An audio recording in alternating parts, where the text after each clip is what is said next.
All right. Well, good morning, everyone. I'd like to call the meeting to order and welcome everyone in attendance. The committee has under consideration the estimates of the Ministry of Seniors, Community and Social Services for the fiscal year ending March 31st. All right, everyone, I've called the meeting to order. Please pay attention, everyone. I'd ask that we go around the table and have members introduce themselves for the record. Minister, please introduce the officials who are joining you at the table. My name is Jackie Lovely. I'm the MLA for the Camrose constituency and the chair of this committee. We'll start to my right, please. Chelsea Petrovic, MLA for Livingston McLeod. Good morning, everyone. Brandon Lunty, MLA for Leduc Beaumont. Good morning, Jennifer Johnson, Lacombe Pinoca. Good morning, MLA Miles McDougall, MLA Calgary Fish Creek. Good morning, everyone. Peter Singh, MLA Calgary East. Good morning, Madam Chair. Directly all the way to my left is Toby Schneider, who's my Assistant Deputy Minister of Employment and Financial Services. Directly to my left is my Deputy Minister, Cynthia Farmer. Directly to my right is Sonia Johnson, who is our Senior Financial Officer and Assistant Deputy Minister in my department. And to the far right is David Williams, who's the Assistant Deputy Minister of Housing. Good morning, Janice Irwin, Edmonton Highlands, Norwood. Marie Renaud, St. Albert. Good morning, Laurie Sigurdsson, Edmonton Riverview. Good morning, Luann Metz, Calgary Varsity. All right, I'd like to note the following substitutions for the record. Ms. Sigurdsson for Mr. Haji, Ms. Dion for Ms. Petrovic for a portion of the meeting, Ms. Renaud for Member Batten, and Dr. Metz for Ms. Goering as acting Deputy Chair, Member Irwin for Member Tejada. A few housekeeping items before we turn to the business at hand. Please note that the microphones are operated by Hansard staff. Committee proceedings are live streamed on the internet and broadcast on Alberta Assembly TV. The audio and video stream and transcripts of meetings can be accessed via the Legislative Assembly website. Please set your cell phones and other devices to silent for the duration of the meeting. All right, regarding speaker rotation and time limits, honorable members, the main estimates for the Ministry of Seniors, Community and Social Services shall be considered for 6 hours. Standing Order 59.01 sets out the process for consideration of the main estimates in Legislative Policy Committee. Suborder 59.016 sets out the speaking rotation for this meeting. The speaking rotation chart is available on the committee's internal website, and hard copies have been provided to the ministry officials at the table. For each segment of this meeting, blocks of speaking time will be combined, but only if both the minister and the members agree. If debate is exhausted prior to 6 hours, the ministry's estimates are deemed to have been considered for the time allotted in the main estimate schedule, and the committee will adjourn. Should members have any questions regarding speaking times or the rotation, please email or message the committee clerk about the process. With the concurrence of the committee, I will call a 5-minute break near the midpoint of the meeting. However, the 3-hour clock will continue to run. Does anyone oppose having a break today? Seeing none, we will have a 5-minute break. And there's another session happening, right, of estimates? Yes. So we'll coordinate so we don't have our meeting or our break at the same time as them. That way we'll be able to expedite our break time. Ministry officials who are present may, at the direction of the minister, address the committee. Ministry officials seated in the gallery, if called upon, have access to microphone in the gallery area and are asked to please introduce themselves for the record prior to commenting. Pages are available to deliver notes and other materials between the gallery and the table. Attendees in the gallery may not approach the table. Space permitting, opposition caucus staff may sit at the table to assist their members. However, members have priority to sit at the table. Points of order will be dealt with as they arrive, and individual speaking times will be paused. However, the block of speaking time and the overall 3-hour clock will continue to run. Any written material provided in the response to questions raised during main estimates should be tabled by the minister in the assembly for the benefit of all members. Finally, the committee should have the opportunity to hear both the questions and the answers without interruption during estimates debate. Therefore, I ask debate flow through the chair at all times, including instances when speaking times are shared between a member and the minister. I would now invite the Minister of Seniors, Community and Social Services to begin with your opening remarks. Sir, you have 10 minutes. Well, thank you, Madam Chair, and thank you for having us at your committee today. I'm pleased to be here to provide an overview of the Seniors Community and Social Services budget for 24-25. I should say 25-26, I believe, actually. I am joined by a variety of ADMs at the table, which I've already introduced. The rest of my Assistant Deputy Ministers are with me here in the gallery, available for questions, as well as a variety of members of my team. Throughout Budget 2025, our ministry is helping deliver on the priorities of today, while preparing to meet the challenges facing Albertans tomorrow. Budget 2025 prioritizes the well-being of the most vulnerable, strengthens our communities, and builds a foundation for long-term prosperity. SCS's budget makes critical investments in programs that support vulnerable populations. Our government remains committed to supporting seniors, Albertans experiencing homelessness, people with disabilities, and vulnerable populations. We are working tirelessly to ensure Alberta's government is providing supports to those who need it most, when and where they need it, including affordable housing, employment supports, and continuing care.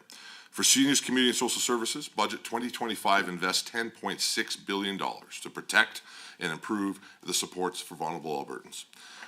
There is $833 million more than the 2024-2025 forecast, and more than $1 billion compared to Budget 2024, an increase of 10.6%. Budget 2025 includes nearly $1.26 billion for employment and income supports, an increase of $465 million for Budget 2024. That increase is primarily driven by caseload growth due to population growth, indexation of supports to inflation, and $38 million in anticipation of effects from U.S. tariffs. This funding also includes nearly $185 million in investment in career and employment services, which is an $89 million increase from Budget 2024. This will ensure Albertans looking for work have access to resources and tools to gain new skills to enhance their participation in the workforce. And it will empower Albertans with disabilities to pursue meaningful employment opportunities. Alberta is proud to have the best disability programs in Canada, and they're only going to get even better. Through Budget 2025, our government is investing $3.6 billion to support Albertans with disabilities. This is an increase of almost $152 million from 2024. One of our top priorities is connecting individuals and families with the greatest need to service as soon as possible. More specifically, Budget 2025 funding for persons with development disabilities, or PDD, program will increase by $83 million to $1.3 billion, so those with critical and urgent needs get the support that they need. The Family Support for Children with Disabilities, or FSCD budget, will also increase by $30 million to ensure those receiving services can continue to access critical supports and to continue making improvements to the program. Investments to support Albertans with disabilities include $1.64 billion allocated for the ACE program, which provides the highest core benefit rate amongst the provinces. Budget costs of ACE this year accounts for caseload growth, benefit rate increases of 2%, and the anticipated contributions from the federal government of $200 to the Canadian Disability Benefit coming into effect on July 2025. The new Canadian Disability Benefit will provide up to $200 per month for eligible Canadians with disabilities, and this benefit will be considered as non-exempt income for ACE recipients. This means that overall client income will remain the same. Again, I emphasize, ACE rates are not changing in this budget. ACE clients will remain well above the federal benchmark income of $1,814 per month that the feds encourage provinces to meet. For some perspective on that, with the ACE rate remaining at $1,901 per month, that is $554 higher than Manitoba, $533 higher than Ontario, $515 higher than Saskatchewan, and $417 higher than BC. In fact, I would say we strongly encourage other provinces to raise their rates to be equal to Alberta's ambition. Our government is also committed to meeting the needs of Alberta's growing senior population. Budget 2025 allocates over $572 million to support lower income seniors through grants and low interest home equity loans. That's without even mentioning our investments in continuing care, health benefits, FCSS programming, low income transit funding, and more. We're spending more on seniors than any government in Alberta's history. Included in that is $47.5 million increase to the Alberta Senior Benefit, which continues to be amongst the highest in our country. Our government is supporting older adults by providing programs and services that help them manage the rising cost of living and ensure they can age with dignity and respect in their own homes and community. Our government's effort to refocus the healthcare system continues the important work by making sure seniors can get the care they need when and where they need it. We're going to do this through Assisted Living Alberta, or ALA, the province's new provincial health agency for continuing care. This new provincial agency will provide a comprehensive system of assisted living care with full ranges of wraparound services, including medical and non-medical supports home care, community care, and social services. Continuing care and ALA are a natural fit with my mandate to ensure seniors and vulnerable populations have access to the care and supports they need. This agency will be a legal entity on April 1st, 2025, and fully operational by the fall of this year. The 25-26 total ALA expense budget is more than $3.9 billion. Budget 2025 also continues to provide unprecedented amount of funding for homelessness initiatives. Last year, we made a record investment to address homelessness in our communities, and this year we're investing even more. Overall, we're spending more than $220 million to support Albertans experiencing homelessness. That includes almost $115 million to support shelter services in our province. This funds the operation of over 4,500 year-round shelter spaces across the province. Housing with supports is also critical to combating homelessness, which is why Budget 2025 allocates about $98 million for housing with supports. That funding will go towards local programs so vulnerable Albertans can move into stable housing with wraparound supports that they need to address the unique and complex issues that contribute to homelessness. We know how important it is that all Albertans, including those with low and middle incomes, have access to safe and stable, affordable housing. Budget 2025 will support the construction of more than 6,300 units through the Affordable Housing Partnership Program over 3 years. The budget also provides $114.4 million for rental assistance. This is an increase of $27.8 million from Budget 24, which is a 32% increase. That puts us on track to serve about 14,000 total households by 26-27, which is about 5,400 more households that were in the program when the Stronger Foundation strategy was launched in 2021. When it comes to market housing, Alberta is getting shovels in the ground faster than anybody in the country, and our plan to build more homes is working. 2024 was a record-breaking year for housing starts, and Calgary saw the biggest drop in rental prices anywhere in the country. The Alberta Social Housing Corporation, or ASHC, provides operating and capital housing support programming for more than 110,000 Albertans. The ASHC 25-26 total expense budget is $641 million, which is an increase of more than $244 million from the ministry's forecast of last year. This includes an increase in capital grant funding of almost $222 million. Increases in operating funding will support grant rate increases to housing providers to address inflationary pressures at housing facilities and address cost pressures. On a similar note, Budget 2025 also provides $5 million for food security initiatives, making our government the first in Alberta history to fund food banks, and $16 million to support low-income transit programs across the province, including in Edmonton and Calgary. Moving on to the capital plan. Budget 2025's capital plan invests more than $1.9 billion over 3 years for affordable housing and continuing care and social supports for Albertans most in need. Significant projects and programs include $769 million to support transformational change in continuing care through investments in continuing care capital programs, the Good Samaritan Society Continuing Care Centre, and the Bethany Continuing Care Centre. $655 million for affordable housing partnership programs to build 6,300 affordable housing units over the next 3 years. $150 million to modernize senior lodges, $130 million for repairing government-owned social housing, and $92 million for the Indigenous Housing Capital Program. In conclusion, Budget 2025 is meeting the challenges facing Albertans by continuing to invest in the supports and the services that they need. Budget 2025 responsibly invests $10.6 billion in the safety and the well-being of seniors, people with disabilities, people experiencing homelessness, and vulnerable Albertans. This investment will help Albertans meet their basic needs, maximize their independence through financial, health, and emergency benefits. We will continue to work closely with our partners and service providers to ensure that we maximize funding provided to Albertans. Madam Chair, I thank you for the opportunity to be here to present our budget.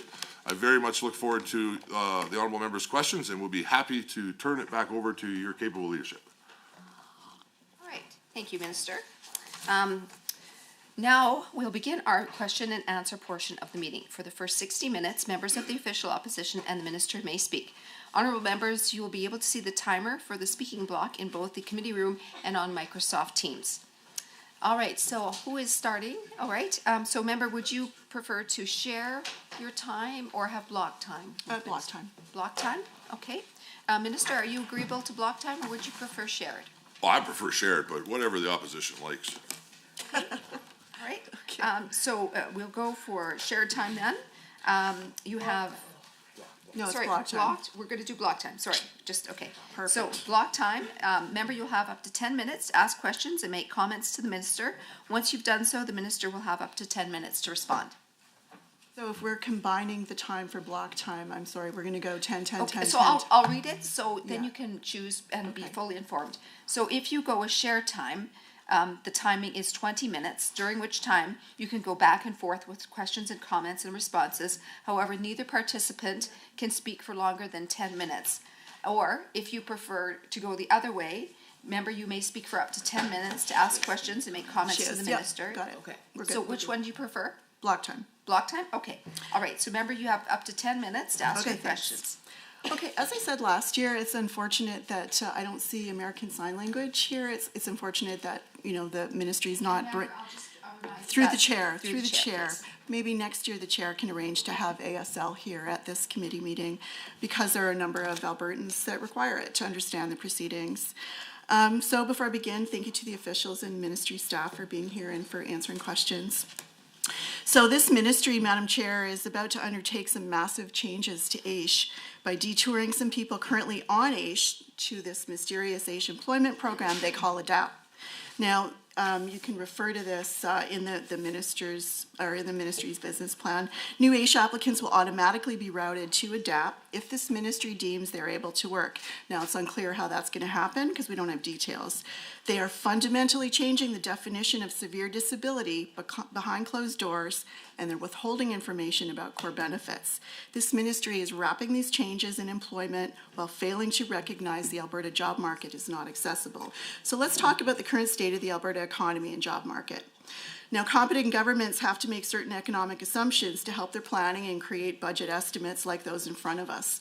So I'm going to proceed assuming that this minister and his officials have responsibly used his own government's assumptions to build out this business plan and set the targets, so the people of Alberta and His Majesty's loyal opposition may question the accuracy of the estimates that we have to vote on. So through the chair, I refer the minister to page 9 of Budget 25, Fiscal Plan, Energy and Economic Assumptions. And I note the following Government of Alberta assumptions about decelerating GDP, which we assume this government is using to design fiscal policies related to that particular ministry. And I quote, "The outlook assumes that Canada will be facing on average 15% tariff on all goods with the exception of energy products."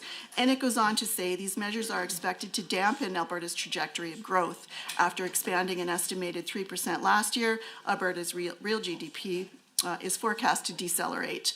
Next, Albertans were told, and I quote, "With job gains lagging behind the increases in working age population and labor force, the unemployment rate will still stay elevated in the near term, and it's forecast to average above 7% on an annual basis over the next 2 years." Seems pretty clear. The Alberta economy, like economies everywhere, are about to go through some things.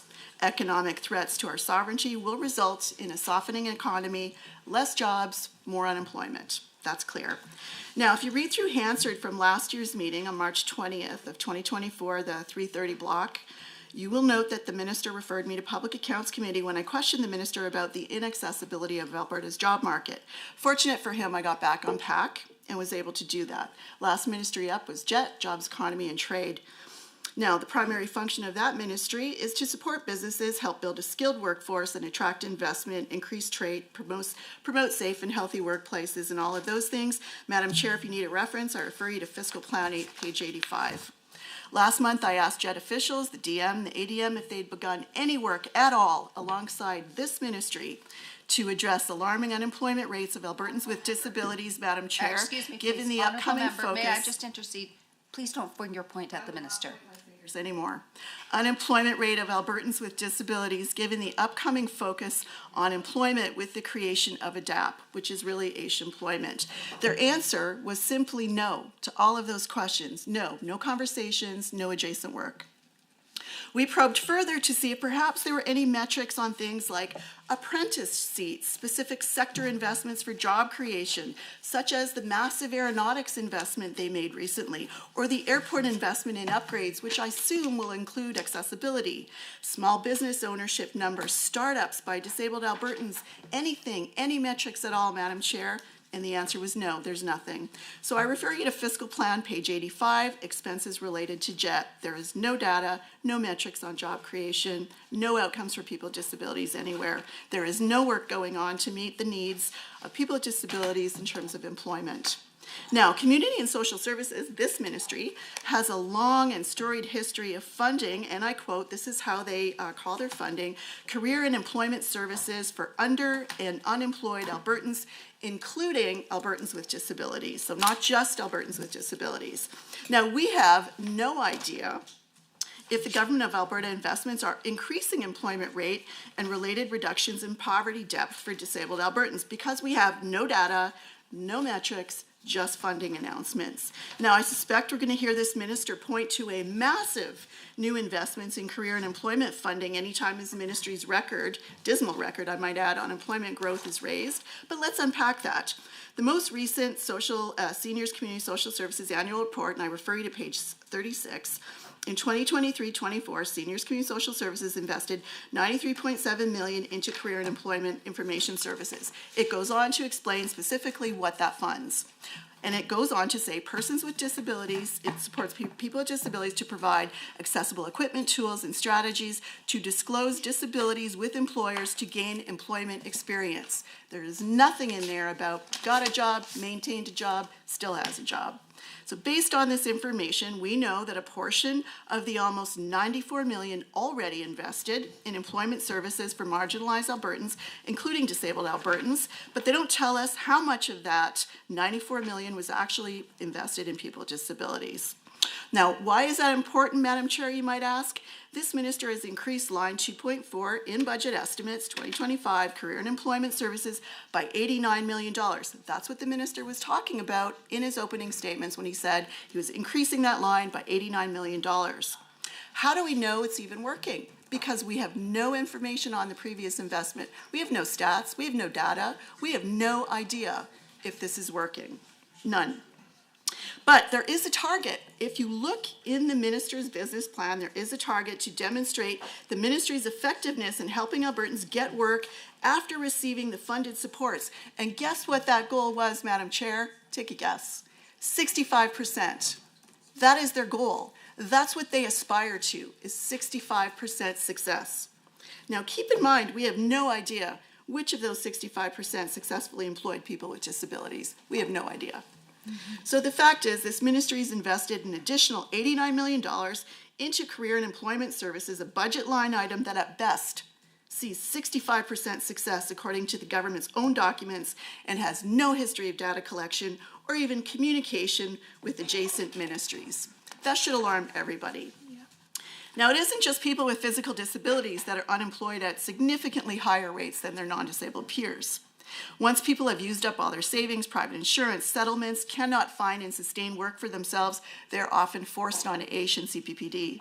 People with physical disabilities make up 42% of AISH recipients, and then people with intellectual, developmental, people on the autism spectrum, brain injury, chronic illness, and invisible disabilities make up 27% of AISH caseload. Chronic illness and others, often things like stage 4 cancers, make up the rest. All of these AISH recipients have completed an extensive and invasive assessment and adjudication process, proving they are permanently disabled and incapable of financially sustaining themselves through employment. Barriers to employment are significant for people with disabilities. Barriers for people with developmental disabilities are even more steep. Imagine trying to get a job if you're schizophrenic. It's not easy. Government estimates on page 193, line 4.2, PDD supports to Albertans, tells us we will spend approximately $1.3 billion supporting people with developmental disabilities. Now, out of that, we also take a chunk out to focus on employment. We spend a lot of money on employment. We spend about 12 to 15% on employment, although the government doesn't break it out. You'll see they only use like one line to talk about PDD. They don't collect any data, so we don't know if, let's say, they're spending $156 million out of this PDD line specifically for employment, but we have no idea if it's working. We don't know how many people are working. We don't know how many people lost their jobs, had to find new jobs. We have no data whatsoever. So for example, we'll hear this government point to successful programs like, well, we fund the Rotary Project. Now, don't get me wrong, Rotary Project is excellent, Madam Chair. And in over the 20 years they've been operational, they've employed or found employment for developmentally disabled adults 850 times.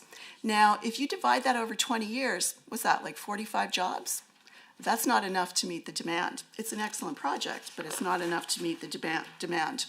So I am coming to the end of this block, and so I am going to put this down. And so coming to the end of this block, my question is very, very simple. I have a lot of questions, but I thought it was important to paint a picture of what's actually happening here, because this, well, members find it funny. My question is very simple. Who did this ministry consult to develop the ADAP program? That's it? That's it for the next 14 seconds or 0 seconds. Okay, very good. So now we'll move over to the Minister for... Well, thanks, Madam Chair. And the honourable member never missed an opportunity to be wrong yet again. And what is extraordinarily irresponsible, I think, Madam Chair, of the official opposition, in particular, that member is the critic responsible for disabilities, is the ongoing fear-mongering when it comes to AISH and ADAP, which I think I'll elaborate on at length, because I think it's very unfortunate she does that. But she started with asking who we consulted so far. So I do want to be clear, Madam Chair, ADAP will not take place in this budget year. It will start in the following year. The NDP seem to want to have it both ways. First, they say they don't want us to come out and launch a new program without consulting. Now they say they want us to have programs when we launch it fully done without consulting. I'm confused which one that they want. We're going to go with consulting and working with the industry, which is significantly supportive of the direction we're headed on ADAP, but I do want to stress it's not in this budget year. We will be taking the year to get it done. But so far, just myself, not officials, who've also consulted widely, I have met with on ADAP, the Alberta Council of Disability Services, the Robin Hood Association for the Handicap, Skills Society, Signature Support Service Society, WJ Stalmashuk, YWCA Edmonton, Employability Society of Alberta, the Good Samaritan Society, Mountain Plains Community Service Society of the North, Transition Rehabilitation Association of St. Alberta District, Inclusion Alberta, Catholic Social Services, Winford Stewart Association, Rehabilitation Employment for Development Independence, Parkland Community Living and Support Society, the Quest Support Services, Inc., Foothills Advocacy in Motion, McMahon Youth Family and Community Services, Easter Seals Alberta Society, Drumheller and Regional Transition Society, Universal Rehabilitation Society of Alberta, Above and Beyond Care, Community Living Alternative Services, VICOVA, Canada Institution for the Blind, Prospect Human Services, BGS Career Ventures, the Premier's Council on Status with Persons with Disabilities,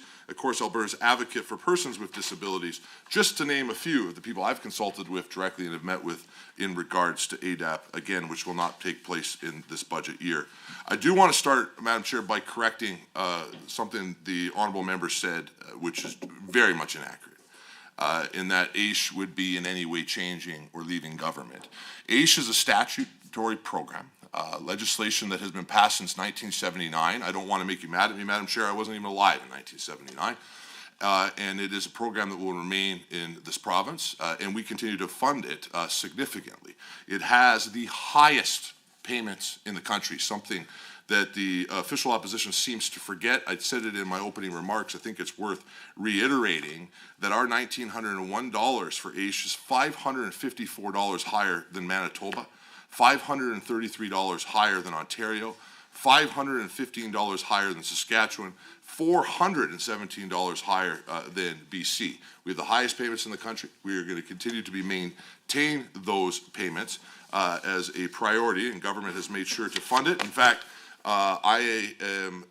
ministers with my last name are the only ones who have ever indexed it as well. The official opposition did not index it when they were in power. And my little brother, when he was minister, came along and brought in that indexation, and I was happy to continue it when I was minister. Now, so I want that to be very clear, Madam Chair, that AISH is not going anywhere despite the fear-mongering of some on the other side of the aisle. ADAP is in my mandate.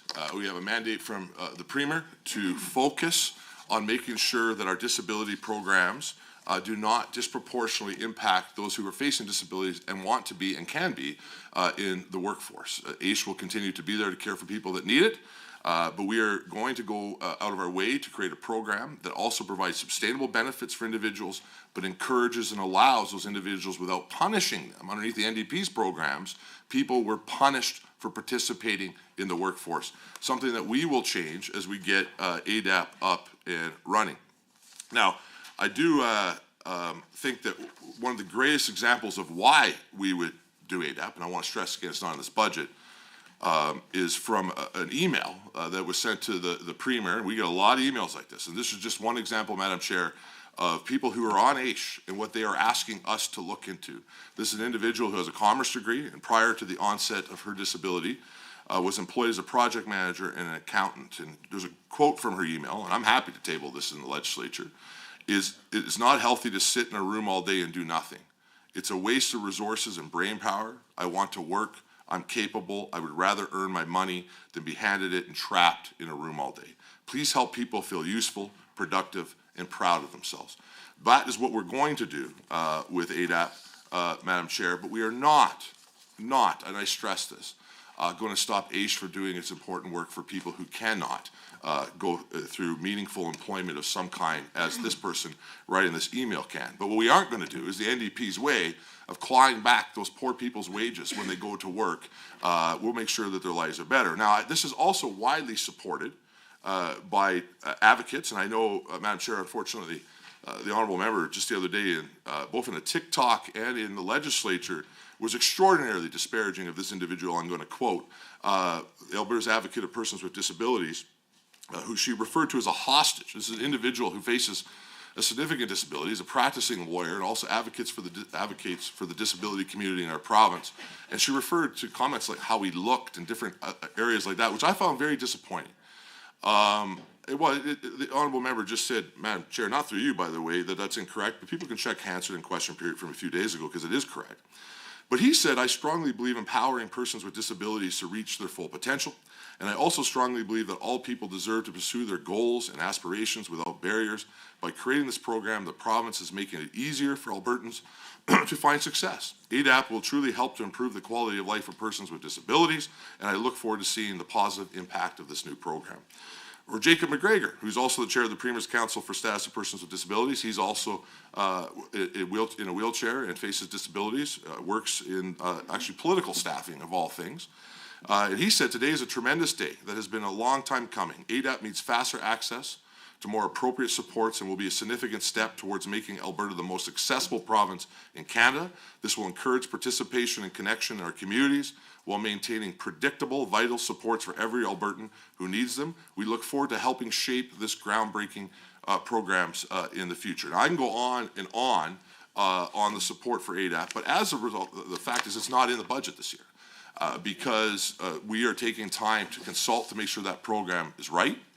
These are programs that will end up existing, as in the case of AISH, already exists for basically half a century in our province. And we will continue to make sure that whatever we come forward with, ADAP has that same level of quality, but it's designed to make people's lives better. But just before I move on for that, there's also one other thing I want to stress, because there are, again, members on the other side of the aisle who are creating fear on this issue for political purposes in regards to health benefits. One of the #1 things that we've decided to do with ADAP, because we had heard loud and clear that we need to do this, that one of the biggest barriers to employment for individuals who face disabilities, who are still in some capacity able to work, is health benefits, because both the employer cannot provide that health benefits underneath their insurance programs because the disability or the illness is present, which creates financial challenges to be able to make that work. And individuals are nervous to leave out of that ACE program to go into that workforce because they could lose their health benefits. And so this was very important to the Premier and very important to me. And we will make sure now that once you're on both ADAP or AISH, you will remain with your health benefits for life. And no worry about that. Now, that helps with some of those employment barrier issues, but it also provides some level of security for individuals as they go through that process, because things can change. And the reality is that you may be able to work for a period of time, and because of whatever the nature of what is taking place, you might not be able to. Lastly, the honourable member brought up how much we're spending on employment supports. She quoted the numbers. We have 65% success in that area when we work on that. That's actually pretty high considering the population that we're working on. That includes people with disabilities. Every contract with employment support organizations that we enter into includes performance standards, and the partners that we work with are held to account on that by the department. We anticipate the need for more investment in the future as we launch into ADAP in 2026. But for now, this budget reflects almost doubling the investment inside that employment support space, with a heavy focus on the disability sector to make sure that we can help people meet our objectives. And that, yes, the honourable member is right. We are seeing tougher unemployment numbers, which are putting pressure elsewhere in the budget. We are thinking much further than just the 12 months. And I think that's probably the difference between the government and the official opposition, is that we are thinking long-term, about making a long-term sustainable program that help people and during both unemployment, high unemployment times and low unemployment times. But what this government will not do is what the NDP did when they were in power, which was take people who want to work, want to participate in the workforce, force them only into AISH with no other alternatives, and essentially lock them into their houses and say they cannot participate in society. That's something that's fundamentally rejected by the Alberta's government and by the United Conservative Party. And I certainly hope that members will pay attention. Thank you so much, Minister. We'll move back over to member for your next block of time. Who knew estimates could be so entertaining? Okay, so a couple of months ago, this ministry severed contracts with a number of tiny little organizations that support people with intellectual disabilities 15 months early to save $440,000. Now, that would be at a line 4.2 in the budget estimates. Ministry said they were cutting indirect supports. Now, this is a code. So in the funding for PDD, there's different codes, indirect, direct services. That's just the way these contracts are done.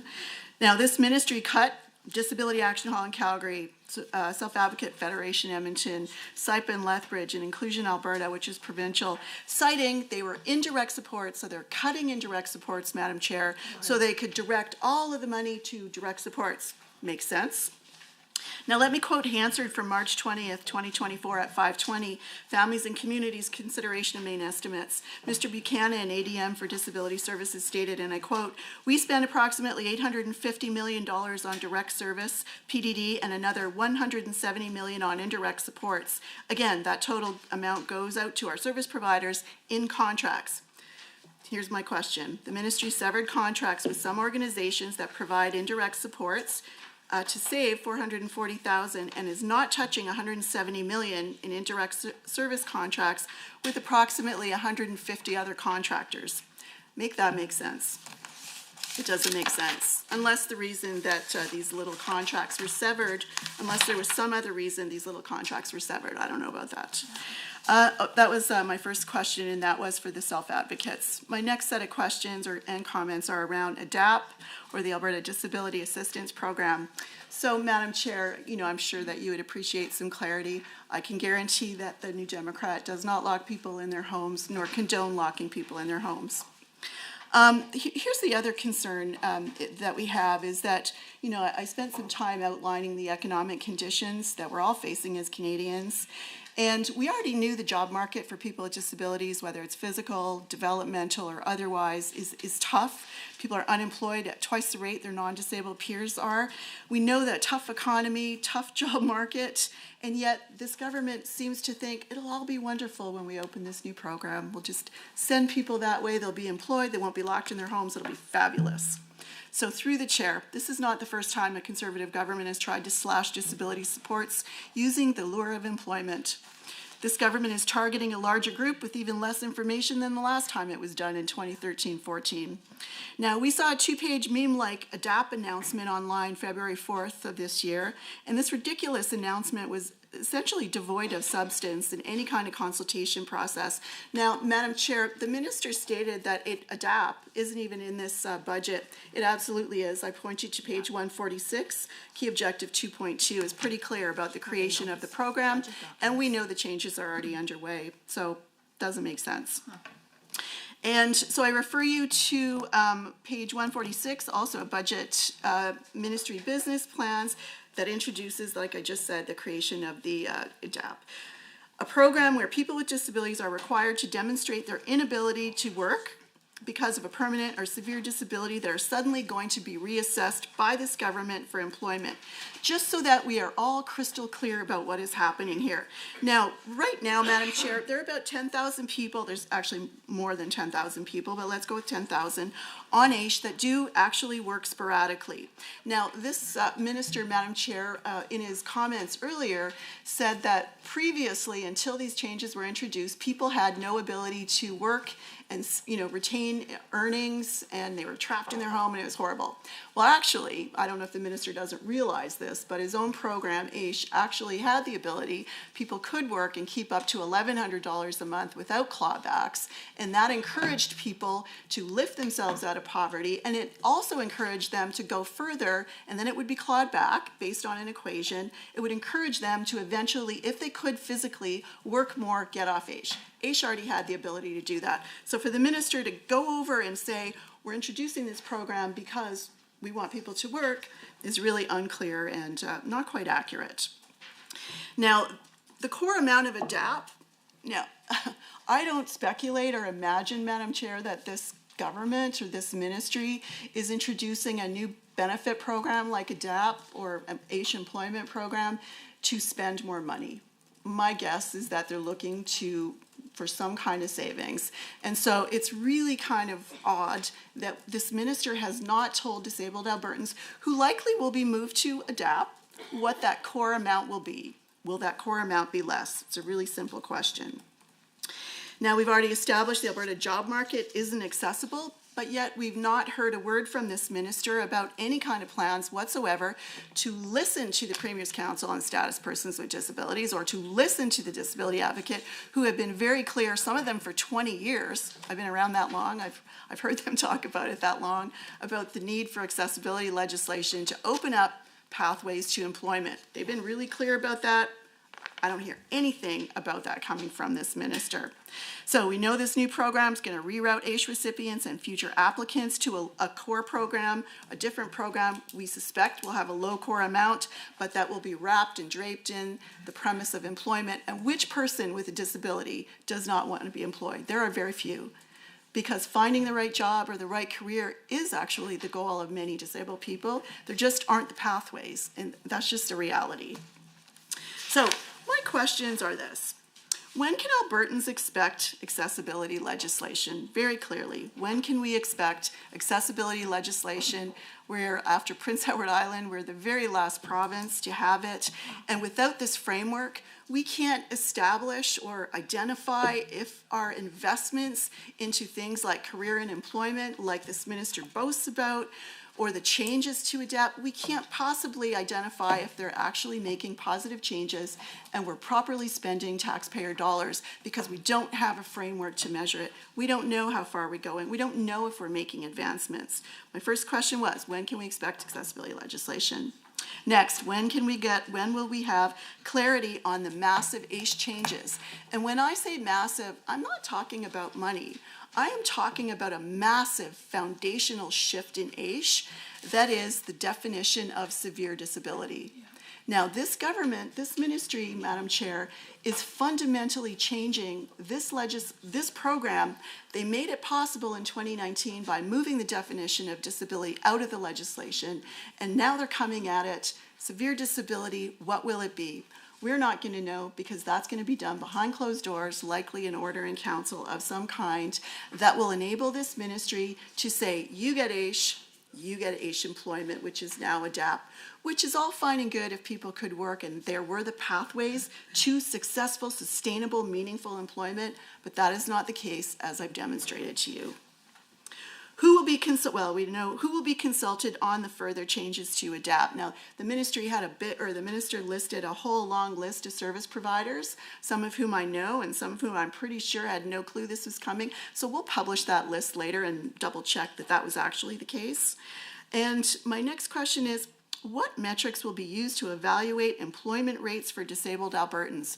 Disabled Albertans with physical disabilities, disabled Albertans with developmental disabilities, disabled Albertans with mental illnesses. Where can we find those statistics? Because I've spent the last year on PAC, public accounts, asking almost every relevant ministry that appeared before us, if they had done any work whatsoever with this ministry or themselves in general to identify or create any pathways for employment, any kind of data collection, any kind of measures whatsoever, and I got goose egg after goose egg. So I'm truly hoping, Madam Chair, that this minister has some answers about, now they're talking about employment for people with disabilities, they're gonna move people off age to this new program. Well, let's hope they've got the jobs for them, and let's hope they've got the framework to tell Albertans that it's actually working, because I don't see it. And finally, the reason I took so much time at the beginning talking about the Alberta economy is that there are some changes coming. We all know that as Canadians, as Albertans, and yet this is the time that this ministry wants to introduce uncertainty to people who are very vulnerable and already have a really tough time navigating the Alberta job market. They're going to throw thousands more people into a job market that is not accessible to them, and we have no anti-poverty strategies. We have really no employment strategies for people with disabilities. We're certainly not an accessible province. So my question, what anti-poverties will this ministry introduce and fund in Budget 2025? Because I've not been able to find anything in any of the documents. And I would like to add, you know, for a $10.6 billion spending ministry, this business plan and any kind of targets is actually kind of pathetic, Madam Chair. And I would suggest in the public sector, this would never, ever pass muster, ever. It's unacceptable. Thank you. All right, thank you so much, Member. Minister, back over to you. Well, I'll tell you what I think is pathetic is continuing to fearmonger to some of the most vulnerable people in the province. You know, we just went through a block of time a few moments ago where we made very clear that there are no changes coming to the ACE program. ACE is going to remain here, not anything in the context that the honourable member has irresponsibly presented and continues to present. We are not changing definitions of disabilities or any of these things. It's just outrageous that she continues to do that, but not surprising. That's what I've seen from the official opposition for the entire time that I've been up in Edmonton. She opened with talking about slashing budgets to people with disabilities. So, Madam Chair, my budget this year for disabilities is $3.6 billion. Now, that happens to also be an increase of $152 million this year. That budget is bigger than every budget of every minister in this government, with the exception of health, myself, post-secondary, I believe, and education.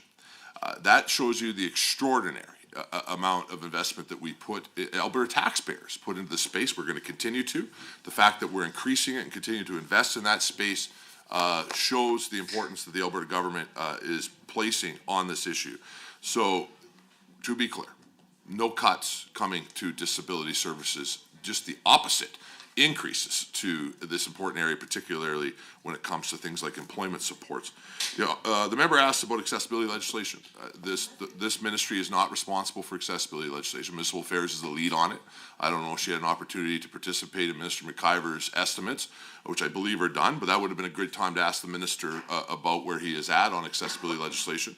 My ministry will provide him all the support that he needs, but this will be led by Municipal Affairs. If she didn't get an opportunity then, I'm sure she'll take an opportunity in question period.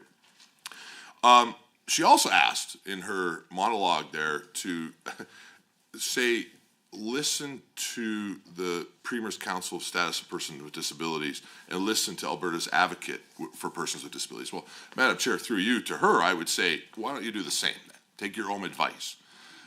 With this, with your comments on ADAP. Again, I'm going to quote it again from Alberta's advocate for persons with disabilities. I strongly believe in empowering persons with disabilities to reach their full potential. I also strongly believe that all people deserve to pursue their goals and aspirations without barriers. By creating this program, ADAP, the province is making it easier for Albertans to find success. ADAP will truly help to improve the quality of life of persons with disabilities, and I look forward to seeing the positive impact of this new program. Exactly who she said to listen to, that's who we're consulting and listening to. The Premier's Chair of Status with Disabilities, who she just said in her comments to listen to. Today is a tremendous day. That has been a long time coming. ADAP means faster access to more appropriate supports and will be a significant step towards making Alberta the most accessible province in Canada. This will encourage participation and connection in our communities while maintaining predictable, vital supports for every Albertan who needs them. We look forward to helping shape this groundbreaking program. So that's who she asked us to seek advice from. That's who we're seeking advice from. She referred to the list of stakeholders that I read into the record just a few moments ago. I won't do so again for time. Again, happy to make clear that I've had roundtables, in fact, specifically on ADAP with these individuals that we've spoken to. But my department is also meeting with a large amount of stakeholders. Madam Chair, you may be interested. My department has something like over 6,000 plus stakeholders. So I do my best to meet as many as I can, but I have an excellent team of assistant deputy ministers and their teams who support us in making sure that we widely consult, which is why we're taking the time to make sure that the permanent ADAP program is consulted on. It will not be implemented until the following fiscal year, though we'll take the time in this fiscal year to get it right and to make sure that we make Albertans' lives better. She referred to people who are working on AISH. I want to stress, Madam Chair, this is exactly why we are doing this, because the individuals that she refers to will make less net income underneath the AISH program than they will underneath the program that we're going to create. And the final version of what we create will be individuals who are participating in the workforce will be better off financially. That is why it is being created.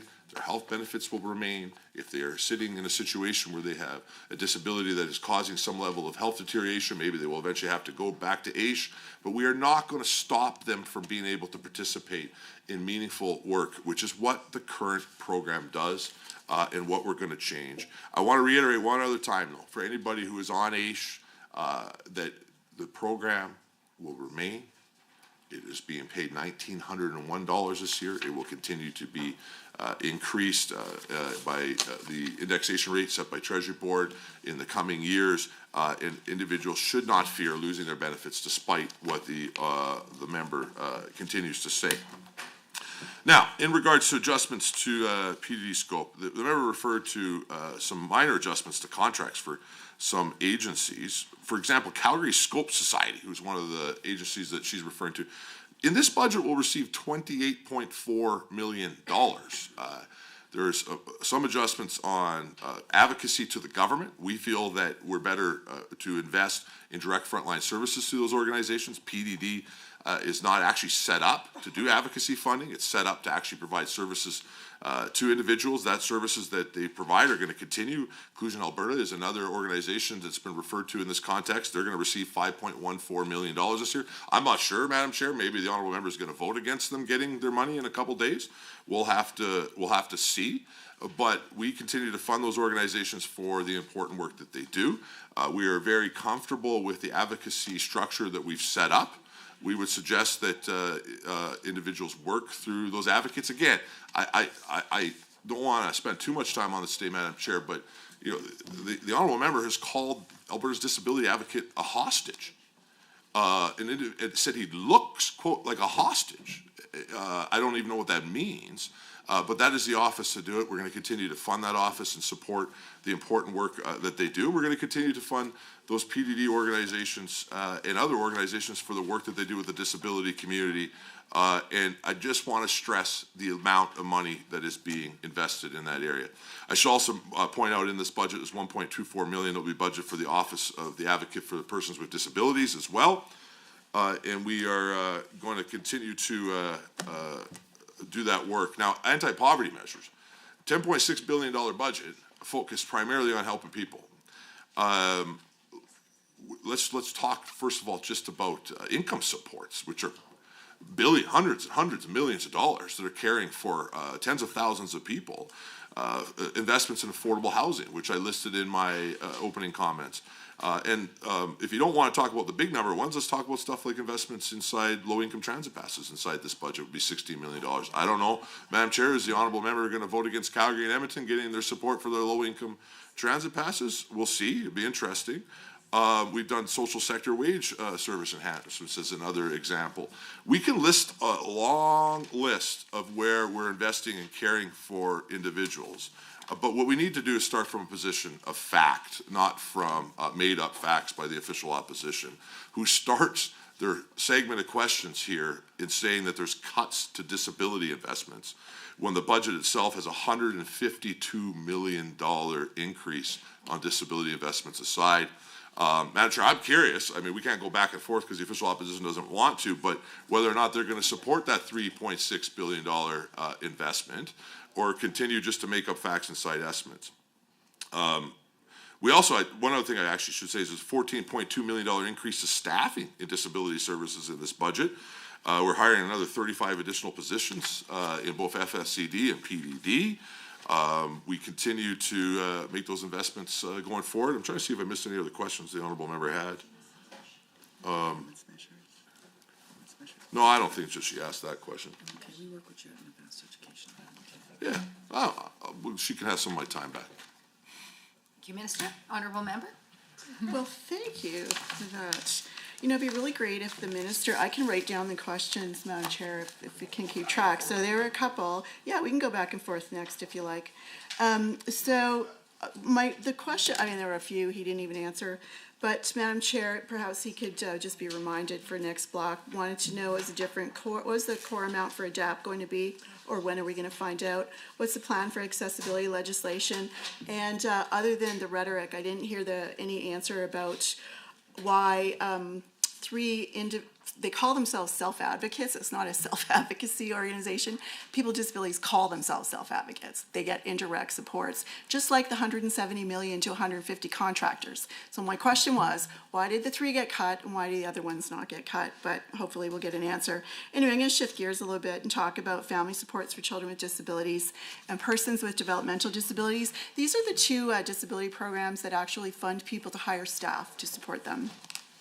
Now, the FSCD for children is a little different. It also has specialized supports that enables early intervention for things like occupational therapy, speech and language, and those kinds of things. So FSCD and PDD are legislated supports for Albertans with disabilities. So roughly translated, if an applicant meets the legislated eligibility criteria, they get support.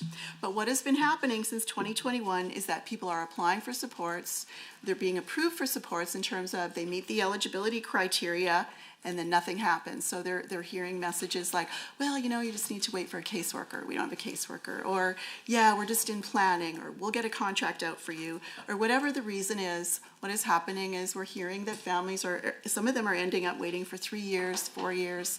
PDD is kind of a black hole. We don't know. I think some people have actually died while on that wait list. They've been older people waiting for PDD supports and just didn't get it because they weren't deemed to be urgent and essential. So, some people wait for years, as I said, some die on the wait list. Albertans know, let me back up. When we fail to fund people when they're eligible, particularly for FSCD, so that's family supports for children with disabilities, when we fail to meet that challenge immediately, and that's why this was actually a program created by conservative governments, when we fail to meet that, we are missing the most important time, which is early intervention. And we know, you don't have to be an expert in this field to understand that when you get these supports to children and their families, you are teaching them skills that will guide them through their lives, that will actually reduce the need for support later on. But we are missing that boat. We are completely missing it because in 2021, we saw there were 4,400 children and families waiting for service. Now, the ministry, I'm not pointing, but the ministry decided that they were going to stop updating open data so that Albertans could not see how many people were waiting for service. Why is that? You know, while FSCD saw a small increase in budget 25, when adjusting for population and inflation, it was actually cut by $3 million. Now, I see that PDD is increasing by $70 million. That's line 4.2 on estimates, but there's no information about where that's going. Is it for direct or is it for indirect? Because we know only about 80% of that PDD money is direct, that directly supports people. Up to 20% of that money is indirect. Now, I'm not saying it's not essential, but it's indirect. Is it for special projects? What's it for? Because this minister likes to toss around accusations like, we're cutting this group because it's indirect, but we're leaving these guys because it's okay. So maybe he could clarify for that. Now, will this amount that was increased, here's my question, will this amount that was increased, $73 million, will that be, I just heard the minister say he's going to hire 14 more staff. So is this 73 million to address the wait list? Is it for staffing? Is it for changes to the program? What is it for? So that's my first question. My second question, what is the current number of children who have met FSCD criteria, been approved, and are waiting for services? How many children and families have applied but are still waiting to be assessed? And what criteria is being used to triage FSCD waitlists when funds become available? My third question, this ministry is planning to spend $1.3 billion on PDD supports in budget 25, line 4.2. That figure includes contracts to service providers and families. So the family contracts are called FMS, Family Managed Supports. What is the total amount spent on indirect supports in the PDD contracts with service providers and with FMS, so the Family Managed Supports? My fourth question, this ministry has an active fraud investigation unit. Does this unit undertake any work related to the delivery of services versus individuals alleged to be abusing the system? How many total investigations were done last year and for what? And what is the projection for the capacity of that unit for this budget year? Question 5, how does this ministry assure the public that for-profit organizations that have procured contracts with this ministry with the Department of Persons with Developmental Disabilities or Family Supports for Children with Disabilities do not pay their CEOs or owners of the private companies, because it's not just nonprofits that provide these supports? What assurances does PDD have and can assure the Alberta public that CEOs or owner salaries are not out of line with acceptable limits?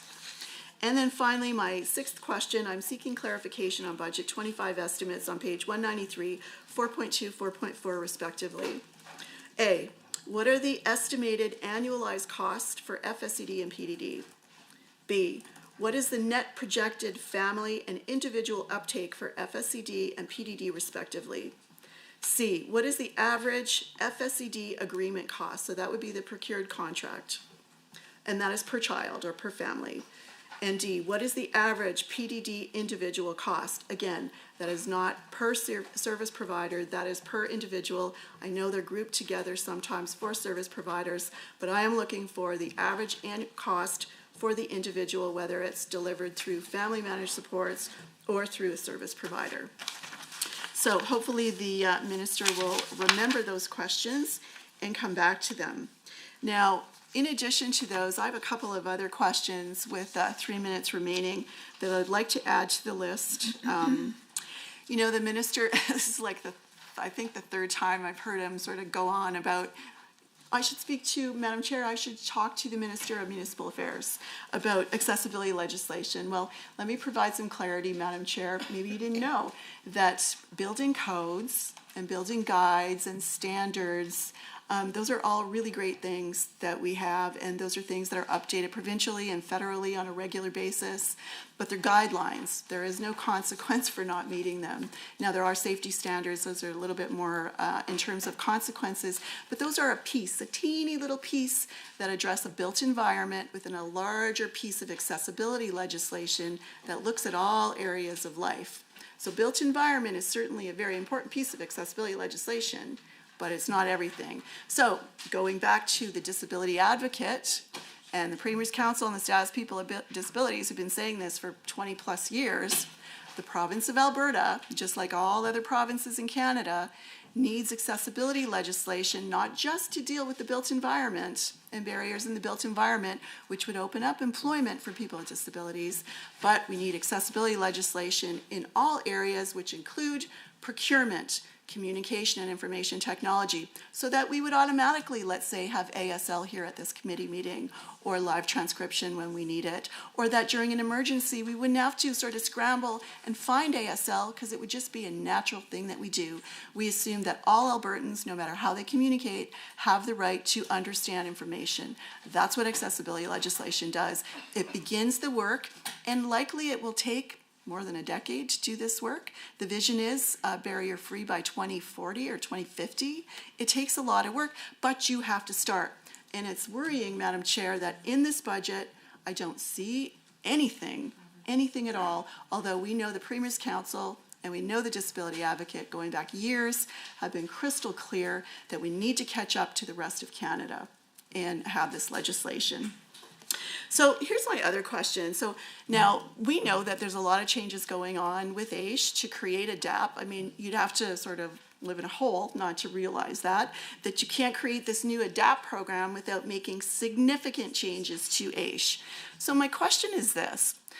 How many sole sourced contracts has this ministry entered into, I guess, last year that would, impact this budget, or how many are they looking to enter into, or any contracts for the design, delivery, or alterations of AISH and ADAPT with Deloitte? That's a very specific contractor. I'd like to know how many contracts this ministry has with Deloitte and what the total value is. My other question is, the February, actually, no, I'm going to skip over that one for now. The ministry has not dealt with the ombudsman recommendation, or if the ministry has, I'd love to hear that, but I don't see anything in the budget documents. Thank you so much, Honourable Member. We will return over to the Minister for his response. Well, thanks, Madam Chair. The members got to get a little bit more specific on contract questions. This ministry has thousands of contracts.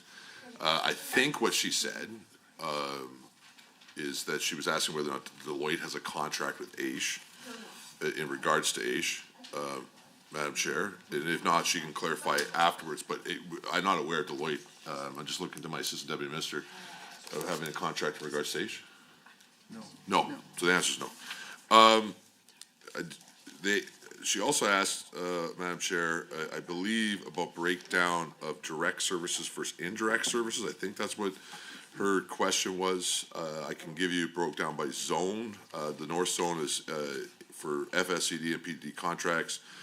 Average percentage of contract on direct services in the north is 85%, indirect services 15%. To the south, it's 82% indirect and 18%, and provincial-wide, it's 83% direct and 17% indirect. Average cost per case on PDD,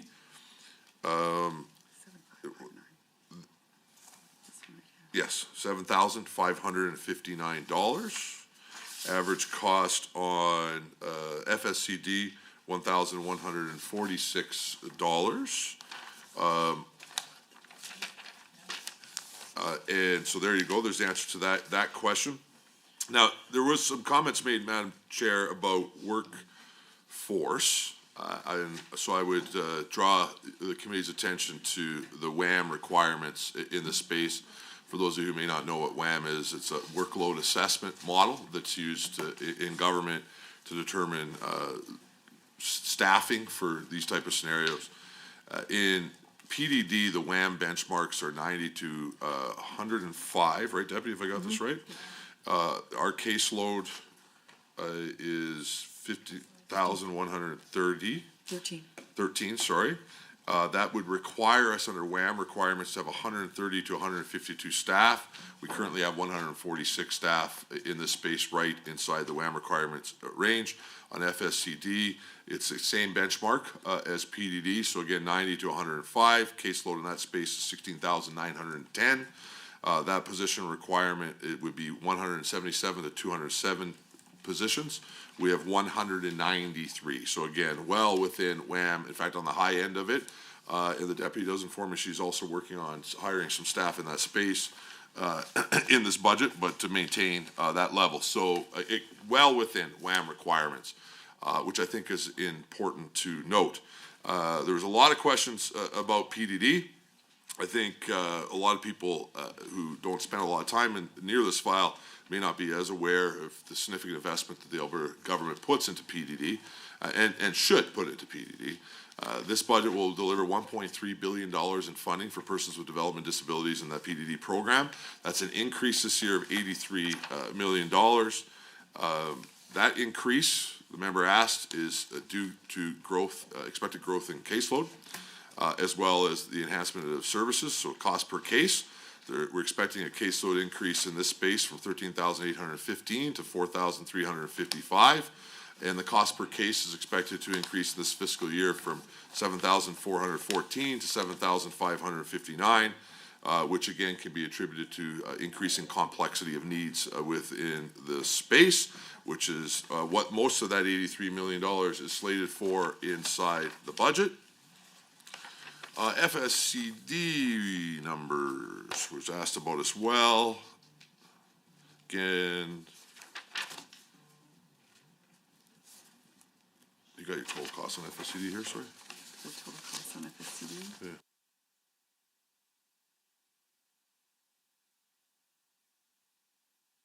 So the FSCD budget this year is increasing by 12.9%. So by $30 million for the program, taking it to $264 million, so just over $250 million that will be invested in it. That increase is due to higher utilization. 9.2 million of it is expected to deal with cost per case increases. That average that I just said before is going to go from 1,094 to 1,146. And 30.2 million is also expected from an increase in caseload growth due to higher utilization in this case, right? Yes. Okay, so that's where those two numbers are going to. So to answer your question, it's going to increase costs for complexity in cases and increase anticipation on overall caseload. Fraud. Yeah, actually, we do a lot of work, Madam Chair, on fraud, and the best person to speak to is the Deputy Minister because she's passionate about it. She's pulled a bunch of numbers, so I think she'd be able to get you that information quicker than me, Deputy. Thank you very much for the question. So in 24-25 year to date, we have new, as far as 922 new cases with a maximum potential of about $7 million worth of recovery. We've concluded 243 cases. We've issued 55 charges. 46 were no charges.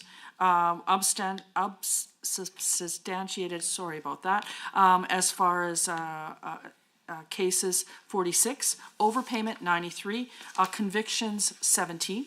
Also court-ordered restitution of $855, $855,790, and there will be new staff that will be targeted in this area for next year. Thank you. And then the other thing, the member brought up from her last block, changes to funding in the PDD space in regards to contracts. Again, I want to reiterate the organizations that she's referring to continue to be funded to the tune of millions and millions of dollars for the work that they do. They're valued partners.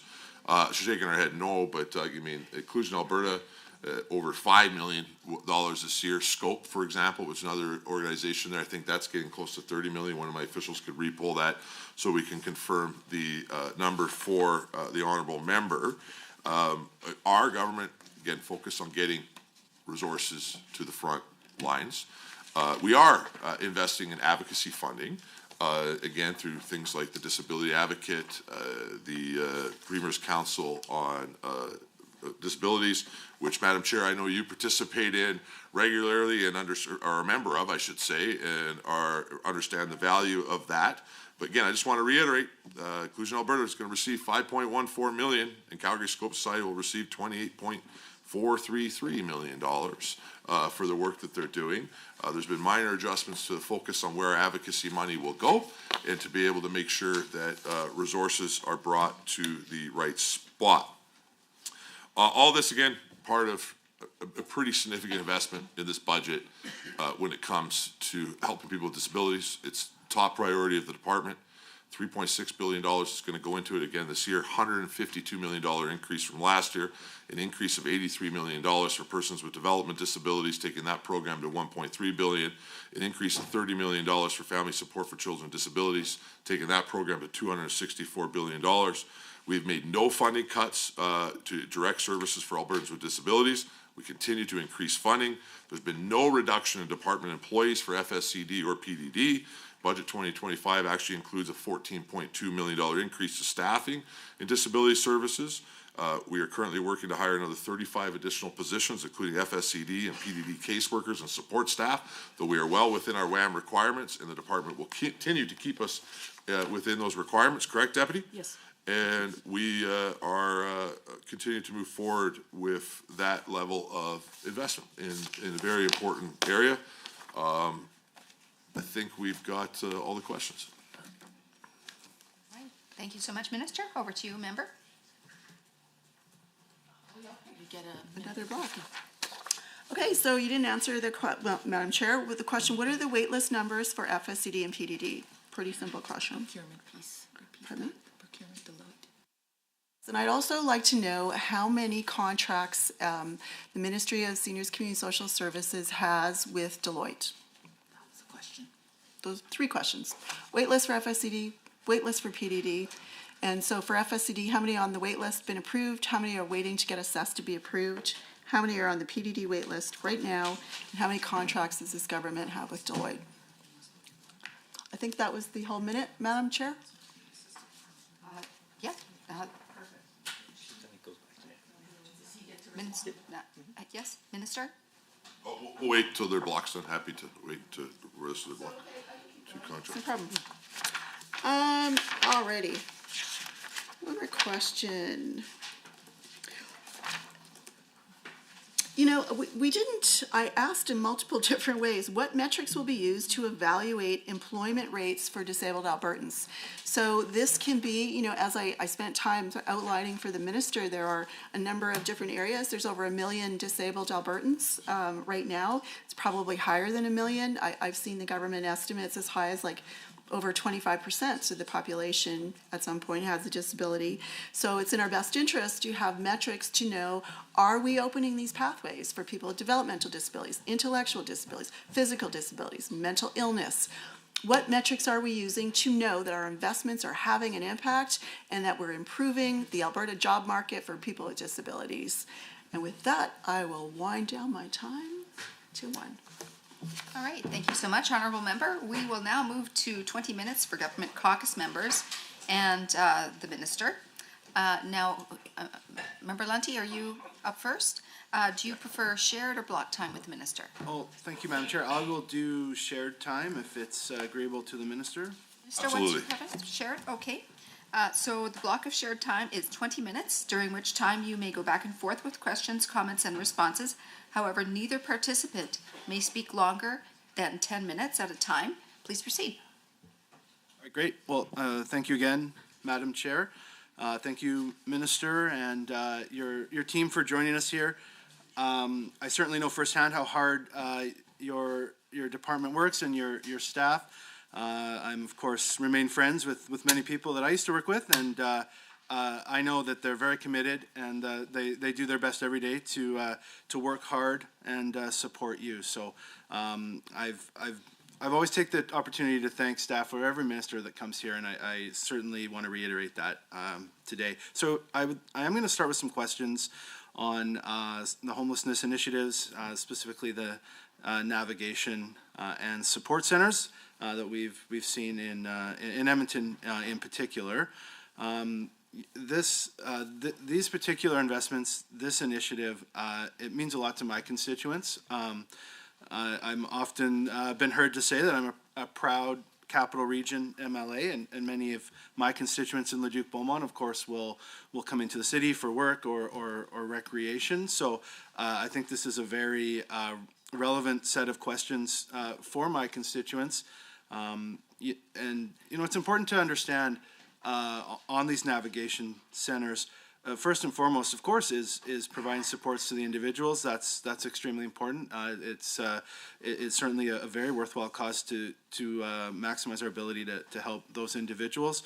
But it also adds a little public safety and confidence to people who do come into the city, such as from Leduc and Beaumont. They don't want to be able to take public transportation. They want to be able to walk downtown. When they go to an Oiler game, they want to be able to feel safe and secure. That's really, really important. So I'm happy to jump in here on this very important topic. So in Budget 2025, I want to highlight the initiative under Outcome 1 on page 145 of the business plan. So I see that in 25-26, it's a $212.7 million is allocated to support homeless shelters, navigation and support centers, and housing and support programs to assist Albertans experiencing homelessness. So as always, through the chair, could the minister please elaborate on what services are provided at these navigation and support centers? Well, thanks for the question. And the department tells me they miss you and they hope you're enjoying your political life.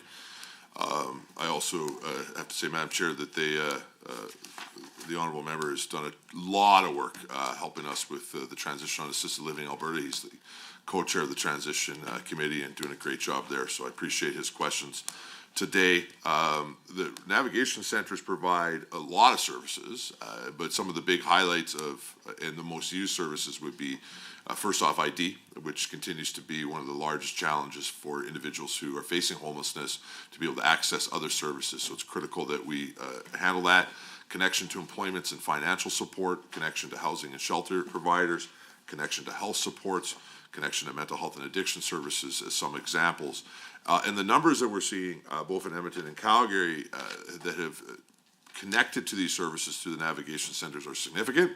Over 5,905 unique individuals have accessed services through the Edmonton Navigation Center, getting connection to 20,055 connections to supports. 5,733 pieces of ID have been given by the Navigation Center, 4,805 connections to employment and financial supports, 3,575 connections to housing and shelter supports, 2,133 connections to health supports, 1,893 connections to mental health and addiction services. And in Calgary, which is opened significantly later than Edmonton's, more recent, July 2024, the center has helped about 3,800 unique individuals access services, 3,491 pieces of ID, 3,723 connections to employment and financial supports, 809 connections to housing and shelter, 1,382 connections to health supports, and 2,003 connections to mental health and addiction services. Great, and I certainly appreciate sharing some of those important metrics. You know, obviously you've identified the ID as a big part, and we certainly hear that that's a key first step to accessing other government services. So really pleased that you were able to present us with some of those numbers. Just through the chair, a little maybe ask for a little more information. These are new. Navigation support centers are relatively new. I wonder if the minister could just comment a little on some of the impetus or decision making behind them, and specifically what other key objectives in the business plan do these centers support? Well, I would say that probably the outcome one, which in the business plan is focus on keeping Albertans safe and ensuring they have timely access to and consistent access to supports and services to help meet their basic needs, as well as to maximize their independence. You know, the start of the navigation center process was to deal with the encampment crisis that we saw taking place in Edmonton. It had evolved very different in this city versus Calgary. Calgary does see encampments, but Calgary's nonprofit sector in particular, as well as the municipality, had taken action for a significant period of time to be able to address encampment challenges in that city. Whereas Edmonton, they had built up quite a bit. The Edmonton Police Service came and indicated to us that they were having significant challenges, showed us evidence of people burning to death inside encampment structures and other major safety issues, and asked us to come up with a process to support them in implementing Edmonton's policy to take down the encampments. And so at that time we set up the Navigation Center, and the thought process was that it would be temporary and that we would utilize it as a place to be able to help people coming out of encampments to get to appropriate services. But we saw so much success with it that we realized that we had to keep some sort of a navigation component to remain inside our system long-term going forward, to be able to make sure that we can continue to help people as they come in to see the services. So, you know, it still helps if an encampment is coming down and law enforcement or others need a place to be able to connect people to the social services system. More people come in off the streets now than in other ways, from my understanding of it, to get to access to the system. And there they can get access to everything. And look, I tell the story all the time that when I used to work at frontline street work, we used to have to give out this thing called the Street Survival Guide in Calgary. And so somebody would come into the shelter system and they might have a diabetic issue going on with their foot, they had an addiction issue, they needed access to income supports, they needed access to housing. And we would have to sit there with the Street Survival Guide and circle all the locations in, and then help that guy try to utilize public transit or walking or whatever to get to all those level of services. What this changes now is we can get that individual to one spot. They have access to all of the service providers in one location. I do think it's important to stress the Navigation Center is not a service provider outside of that. The Navigation Center is not responsible for nor designed to provide those services. What it's designed to do is connect individuals to the service provider and be able to make sure that those service providers then go on to do their job. And so there's a variety of different service providers. I indicated to you in your last question, Honourable Member, some of the services that are provided. But we would not be able to do that without our partner ministries, things like Service Alberta, who've Madam Chair has done an extraordinary job helping us with the ID component. Obviously, our partnership with police services and the incredible nonprofit sector that works each and every day in this space that are utilizing that navigation center to connect individuals to the supports that they need. Okay, thank you, Minister. I think I've heard you say you have something like 6,700 stakeholders or partners, so it's important that we start looking at this in a coordinated way, and these navigation centers are certainly proving a big tool. I'm going to stay on homelessness, but through the chair, I would like to talk a little about rural homelessness. So I grew up in rural Alberta, and you know, probably fair to say at that time, homelessness wasn't really on our radar, thankfully. But we are starting to see a lot of rural areas in the province having to deal with rural homelessness. I know I've had conversations with several of my colleagues who represent rural areas, and this is becoming something that I know they're working with your ministry with more and more. So I think it's important that we get a chance to highlight that and ask some questions. So I will be referring to the same page 145 on the business plan, the same $212 million allocation. But through the chair to the minister, are you able to comment on what is this government doing through budget 2025 to specifically address rural homelessness in the province?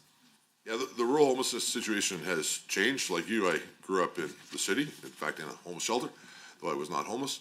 And I've lived my entire adult life, though, in rural Alberta. And I can tell you when I first moved out to rural Alberta in my early 20s, you certainly were not seeing the homeless challenges that some of the communities that me and my rural colleagues see now inside our communities. It's important, though, to note that the challenge is different than what we see inside the large city, particularly, first of all, on scale. You know, there obviously, when you're in the larger city, you're going to see larger numbers. And so because of that, some of the solutions that we found that have worked in places like Calgary and Edmonton, and even Lethbridge or some of our other larger communities, are not going to work in places like Rocky Mountain House or Bentley. And so we have to have a different conversation on what that looks like. We are investing in some spaces already in winter shelter services, in particular in places like Coal Lake, Drayton Valley, Rocky Mountain House, Lac La Biche, Peace River, Camrose, Edson, Hinton, Strathmore, and Spruce Grove as a couple examples.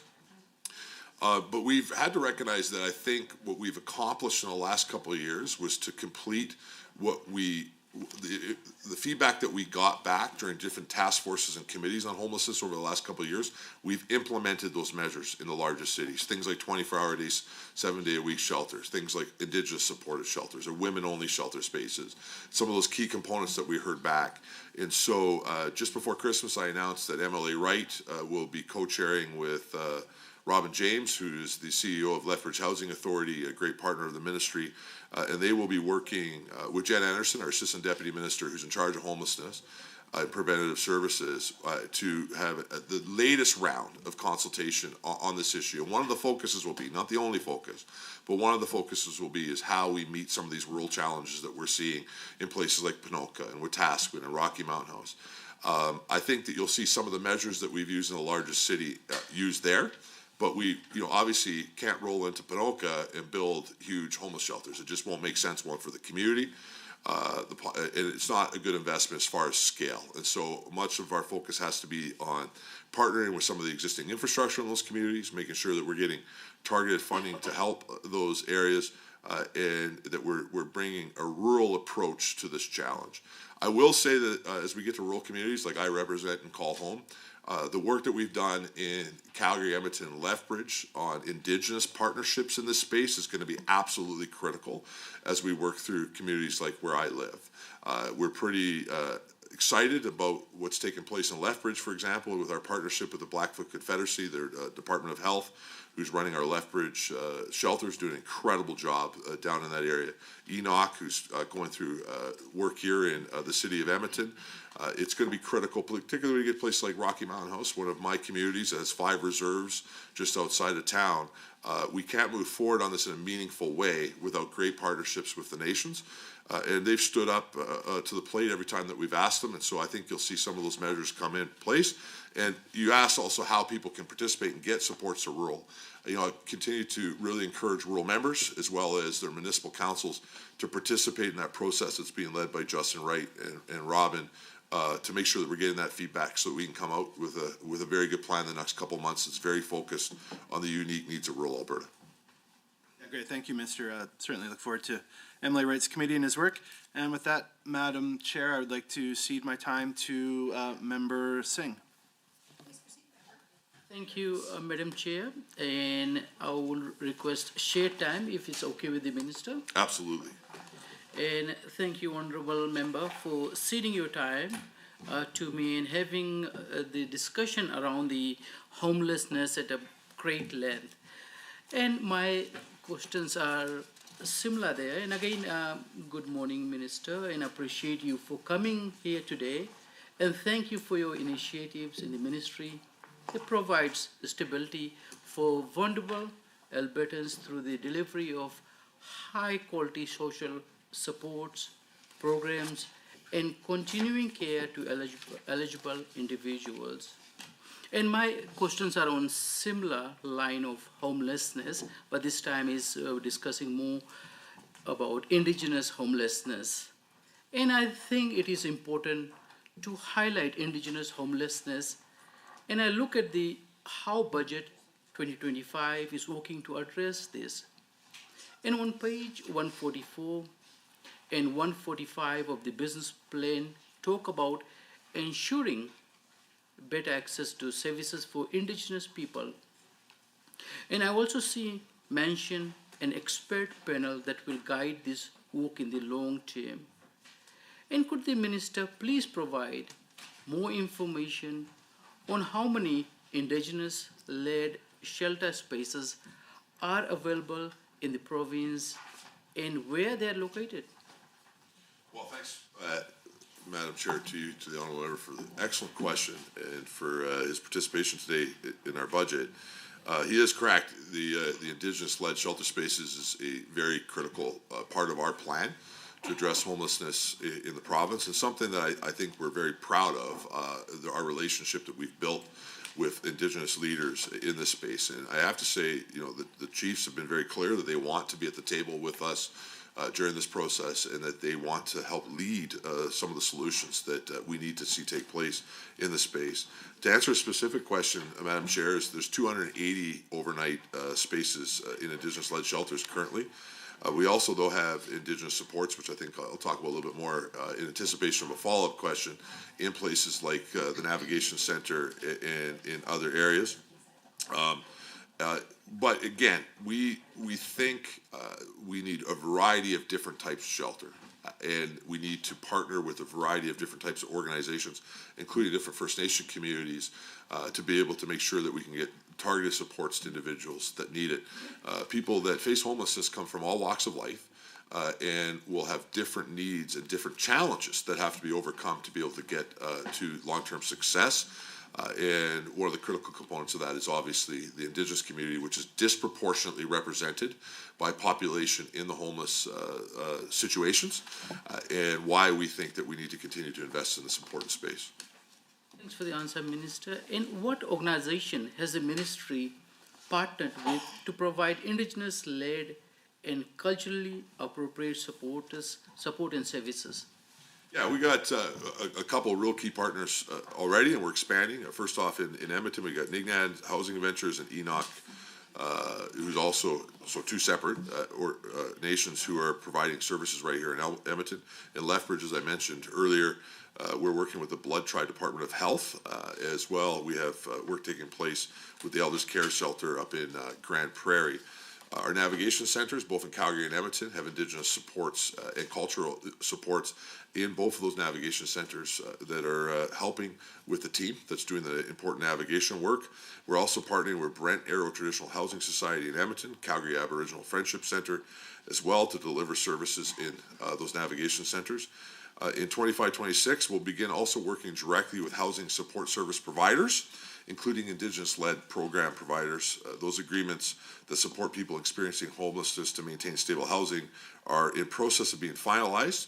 They will be in place on April 1st in Medicine Hat, Lethbridge, Red Deer, Grand Prairie, Fort McMurray, and on October 1st in Calgary and Edmonton. Thanks for the answer, Minister. And through you, Chair, my next questions are on seniors and belonging.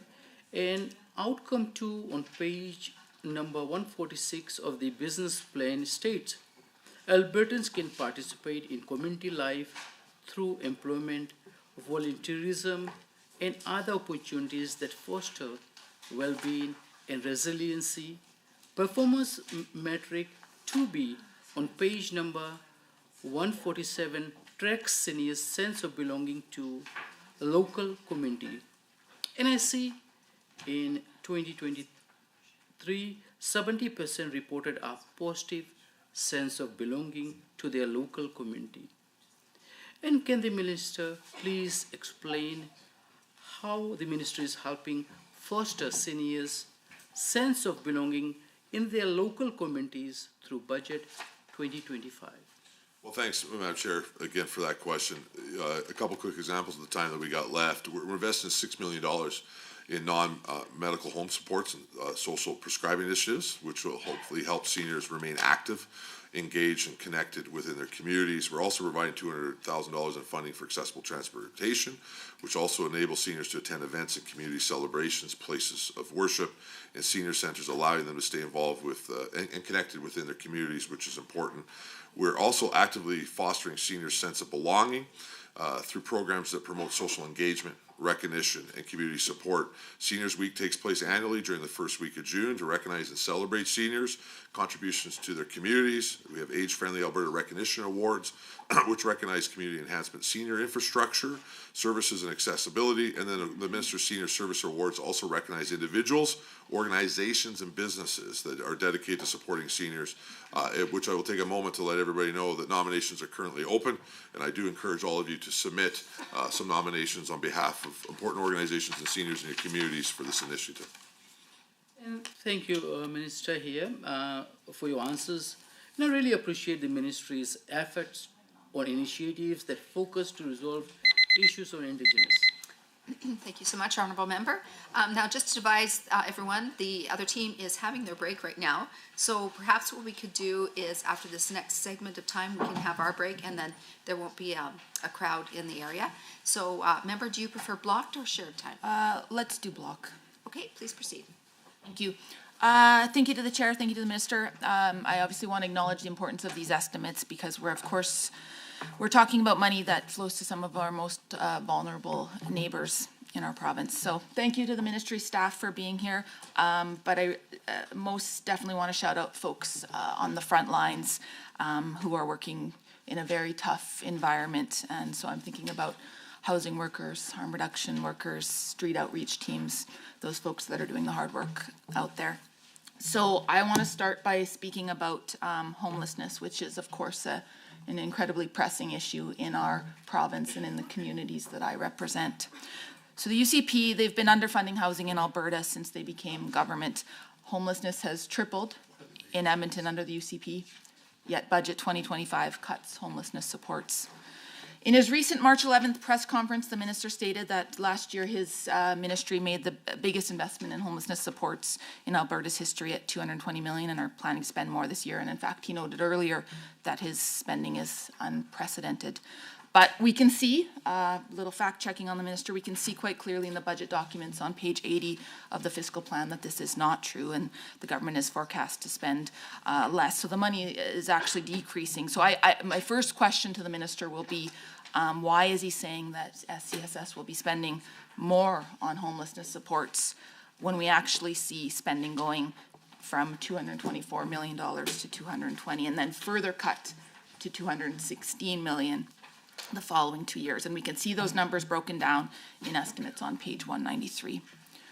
So through the chair to the minister, at a time when we're seeing record numbers of unhoused Albertans, specifically a tripling of Edmonton's unhoused population, why on earth would you reduce funding to homeless shelters from 118 million to 114 million and homelessness support outreach services?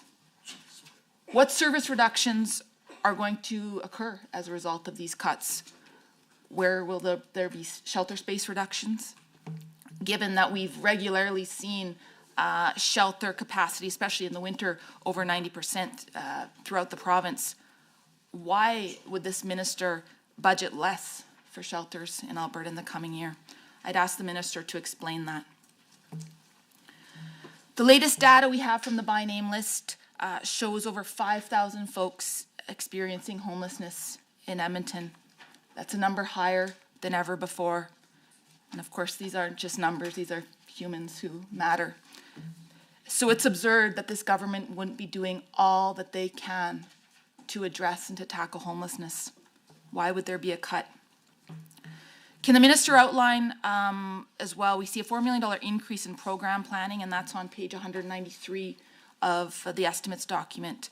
And we see the numbers of FTEs as well as increasing. So I would ask for a breakdown of those FTEs. How many of those FTEs are going to be dedicated to housing and to homelessness? I want to note a couple of local items, pressing not just to me as the housing shadow minister, but also as an MLA who represents Central and Northeast Edmonton and the east part of downtown. Bridge Healing is a transitional housing program that supports unhoused individuals discharged from Edmonton emergency departments.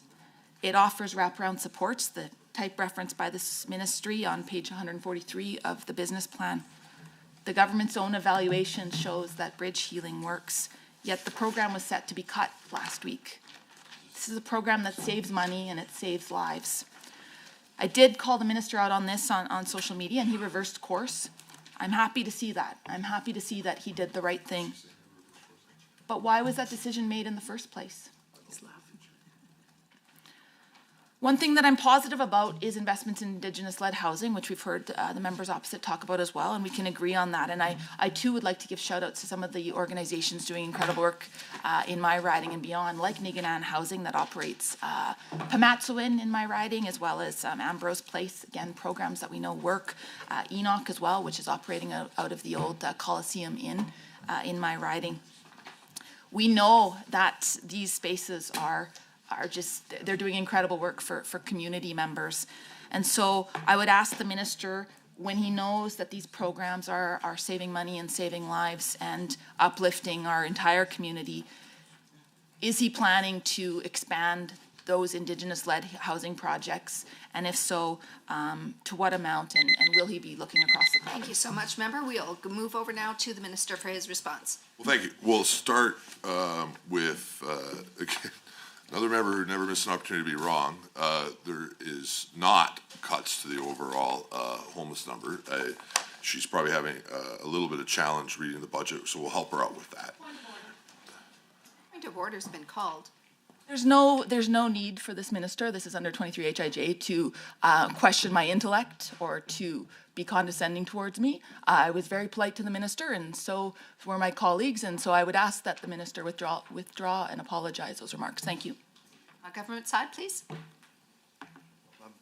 Thank you, Madam Chair. Obviously emotions are high on these important issues. I think we've had this last meeting. I'm not sure that there can be a point of order called on the minister, but I will allow that there has been some back and forth, and I think we should allow the minister to continue, but I will leave it in your hands, Madam Chair. Well, thank you. I enjoy hearing from both sides. Thank you. I have heard quips back and forth between the two sides, and no, we will not have a point of order called against the minister. So, Minister, would you please continue?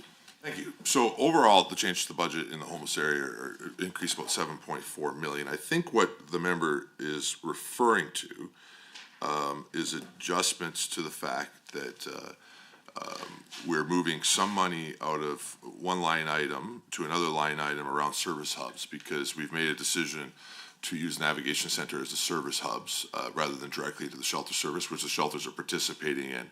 So we move that money out of that line item into the process that we do with Navigation Centers. And then there are some changes on the homeless support outreach service line of the fact that we're moving administrative staff associated with CBOs, community-based organizations, directly into the department. And so they will be going into another line item, which is what the member's referring to as far as the FTE increase is from those administrative FTEs returning into the department directly from CBOs. So in the end, the homeless budget actually remains very stable, not cut.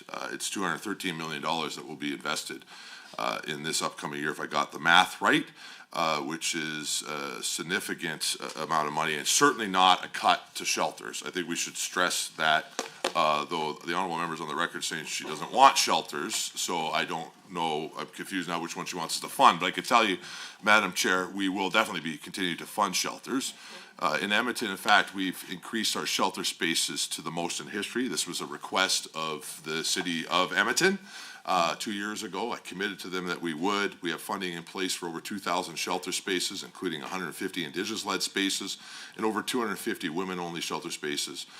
In Calgary, we have funding in place for over 2,000 shelter spaces and nearly 200 women-only shelter spaces to help with the homelessness situation. As I said to some other questions, we're also seeing shelters being built in a variety of rural communities to be able to support some of the unique homeless situations that are taking place in those rural communities. That remains a large investment by the department, an investment that we're going to continue to make. The other large component of that is to be able to make sure that our shelter space is 24 hours a day, 7 days a week, something that was also asked for by the community and is in place. We have, again, Indigenous and women-only shelters, the Navigation Center work that we've done, and on and on and on, which we will continue to do. The member did ask also, I believe, about Indigenous housing, if I recall correctly. Budget 2025 capital plan will invest $92 million in Indigenous housing capital program over the next 3 years. That's $25 million increase in funding to that area, new funding. And we also continue to invest in things like elders lodges, seniors care in our Indigenous communities using other capital line items, including in the continuing care capital line items, seniors housing line items as well. And that investment will continue in the upcoming year. Last, on bridge healing. The member may not know, but my department did not fund bridge healing. Her conversation would be with the Minister of Mental Health and Addictions. Having said that, we have expanded the work that we're doing to be able to help with alternative level care patients inside hospitals, and we think Bridge Healing is a great program to partner with our ministry on that important work, which is why I chose to include it as part of our partnership. But if she has concerns on mental health and addictions changes, she's feel free to take it up with the minister. I know he would be happy to have that discussion with her.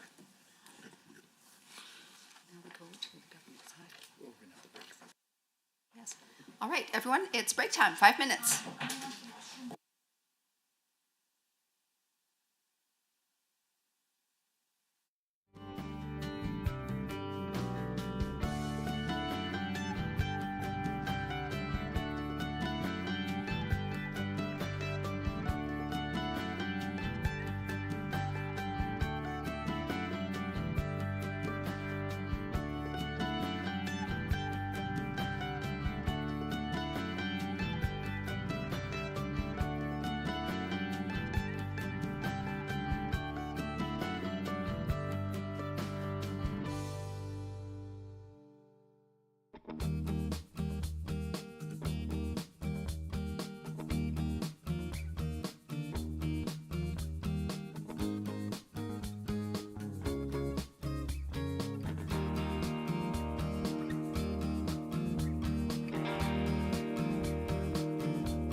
Members?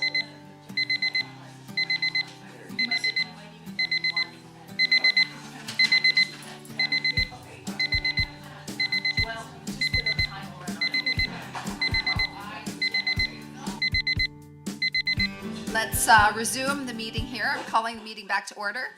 We're going back to the government side now, and Member Johnson, I understand you're next up, so please Sure. proceed. All right, thank you, Madam Chair, and thank you through you to the minister and to his Sorry, staff for sorry, just to clarify, member blocked or shared time? shared time, please, if the minister's willing. Yeah, and thank you to the ministry for showing up and for all the work you do in such an important file. We're here for 6 hours. It's, I think that's indicative of how important this is, Madam Chair, and I'm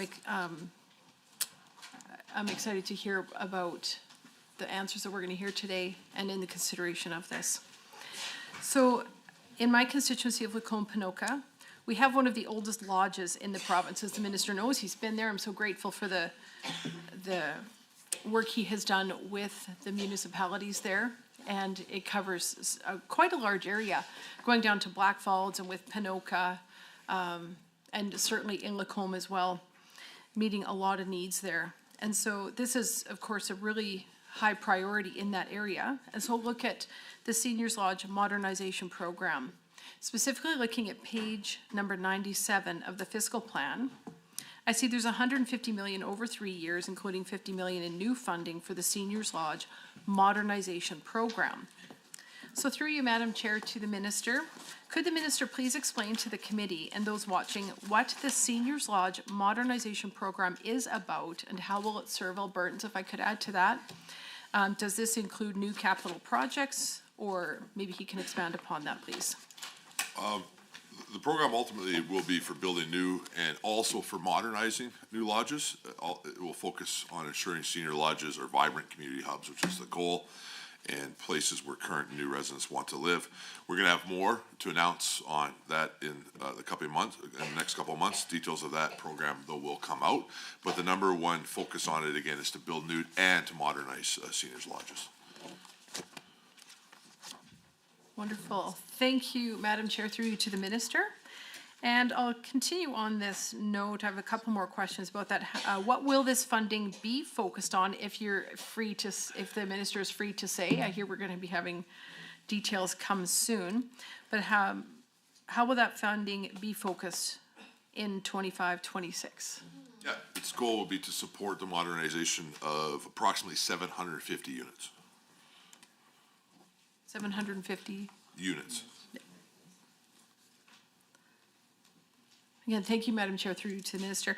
What measures are in place to ensure that this funding is going to be used to its greatest effect? Well, we're working with operators as well as the municipal government to address evolving needs of seniors in our province, ultimately to make sure our facilities are an attractive place for current and future residents. The Seniors Lodge Review Panel was chaired by the gentleman beside you and was completed in 2024.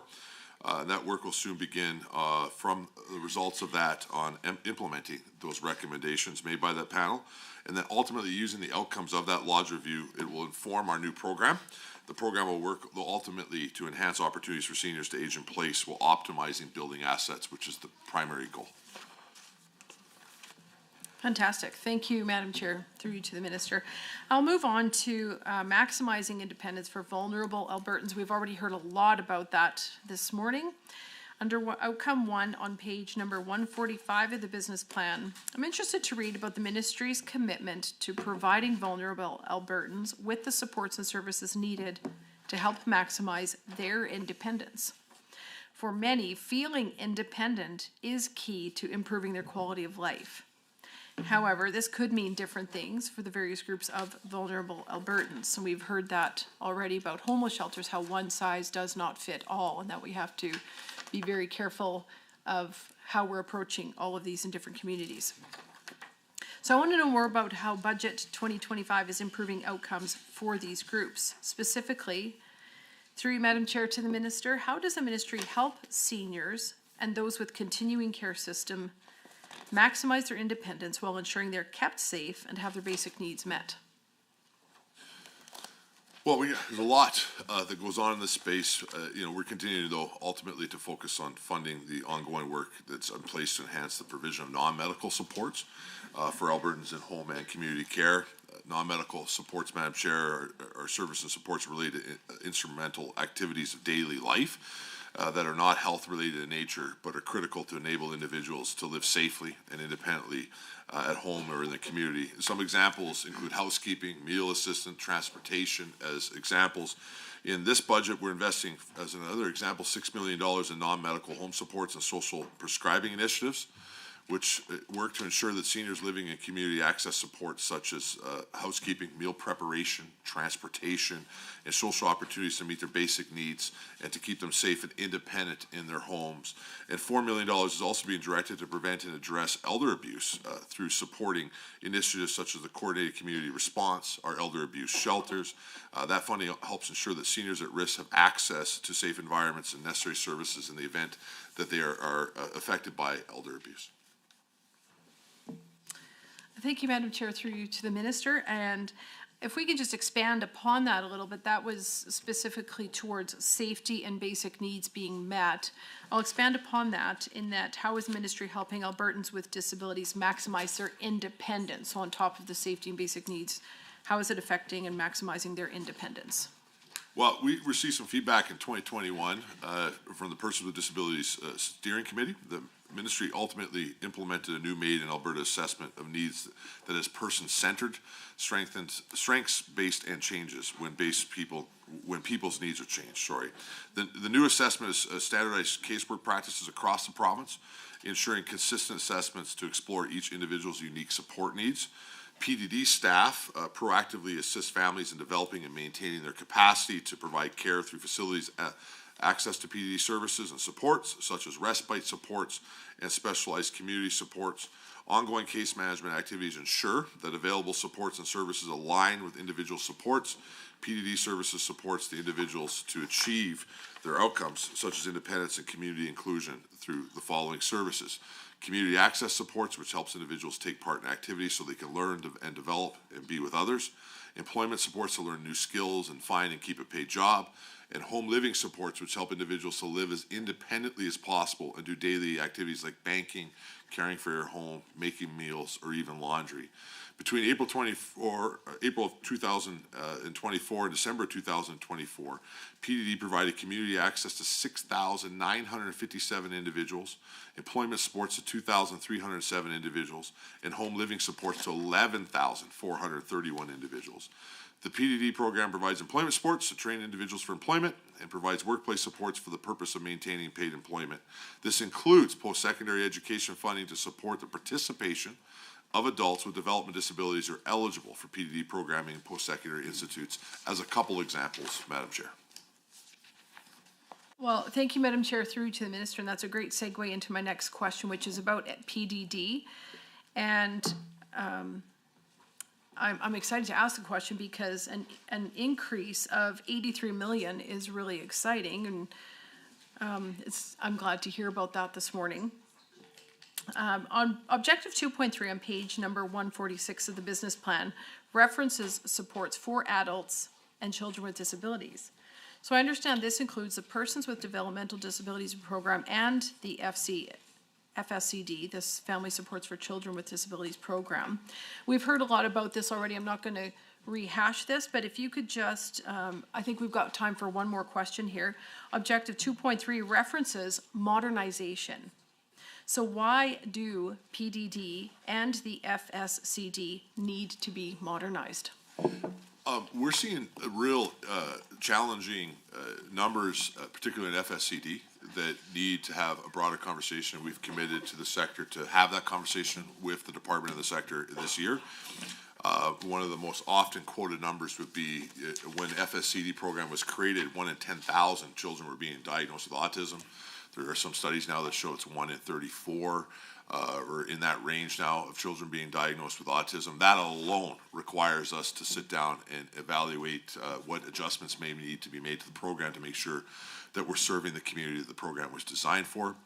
The vast majority of pressures in FSCD are around autism, so that also requires us to sit down and have a long-term conversation about how we make sure that we improve that program to be able to care for the children and the families who have children with disabilities who are entering that program. And so over the next year, we will continue to have those conversations, making sure that FSCD, we don't want any rumors, because we know, Madam Chair, how the rumors start with certain members of the legislature, but that it remains in place, caring for families, but is focused on the actual statistics of the disabilities that we're seeing come in that need support from those family communities. It will continue, though, to be heavily invested in, over $250 million in this budget, and amongst the highest priorities of the department that we get it right. Well, thank you again, Madam Chair, through you to the minister and to your entire team. Right. I see that we have some additional members who have joined us, so let's go to the government side for introductions. Please, sorry, government side. I've said government side, but I meant opposition. I'm so sorry. If you could please proceed. Kathleen Canley, Calgary Mountain View. Thank you. Member? Hello, Chair. Chantal DeYoung, MLA for Chestnut Strathmore. Welcome. Thank you for joining us. We're going to go back over to the opposition. Please proceed, member. Shared or block time? Thanks so much. Okay. Okay, so I would like to continue by talking about houselessness. So page 143 of the business plan states that, informed by the advice and recommendations from the Coordinated Community Response to the Homelessness Task Force, the Government of Alberta began implementation of the Action Plan on Homelessness in 2022. And in 25 and 26, the government will begin allocating provincial funding for housing and support programs directly to service providers, and so on and so forth. Anyways, in the action plan on homelessness, there are no recommendations that I can see that outline defunding, community-based organizations, CBOs, although Action 5 of the plan suggests hiring a third-party vendor to, quote, review and modernize the funding model for shelters and CBOs. So, can the minister advise of which recommendation the business plan is referring to regarding the defunding of CBOs? Where can we review these recommendations? And can the minister, through the chair of course, outline who was consulted in making these significant changes to the ministry and their funding model? We've got a whole lot of folks in the sector who are asking what is going on, and I think it's fair that they get some answers. We've learned that 5 of the CBOs, Medicine Hat, Lethbridge, Grand Prairie, Red Deer, and Wood Buffalo, will be losing funding as of April 1st, and that Edmonton, which is Homeward Trust, and the Calgary Homeless Foundation will lose theirs as of October 1st. So could the minister, through the chair, confirm that all these funding cuts are indeed happening and within the time frames that I outlined? And was a third-party vendor, as noted earlier, ever hired to review the funding model for CBOs? If yes, is there a report, and is that report publicly available? And also, who was the vendor? At a time when we're looking into procurement practices and seeing some shady dealings from this government, I think it would be fair to be transparent about that as well, Minister. And I would love to know, what is the rationale for centralizing all of the funding within the ministry in Edmonton? How will this centralized and top-down prescriptive approach work for local communities that have, as we know, the needed regional expertise to effectively address local issues as pressing as houselessness? We know, for instance, that Medicine Hat was able to make incredible gains at the local level through their community-based Housing First approach. So why would the minister ignore those successes and change that model? It seems, it seems a bit like a government knows best kind of approach, which seems surprising from this minister and cabinet that love to criticize Ottawa for the same thing. So I'd love some clarity from the minister, through the chair, of course, on that one. So currently, as well, the CBOs in Calgary and Edmonton both manage their coordinated access programs, which are key features of an evidence-based Housing First approach to addressing houselessness.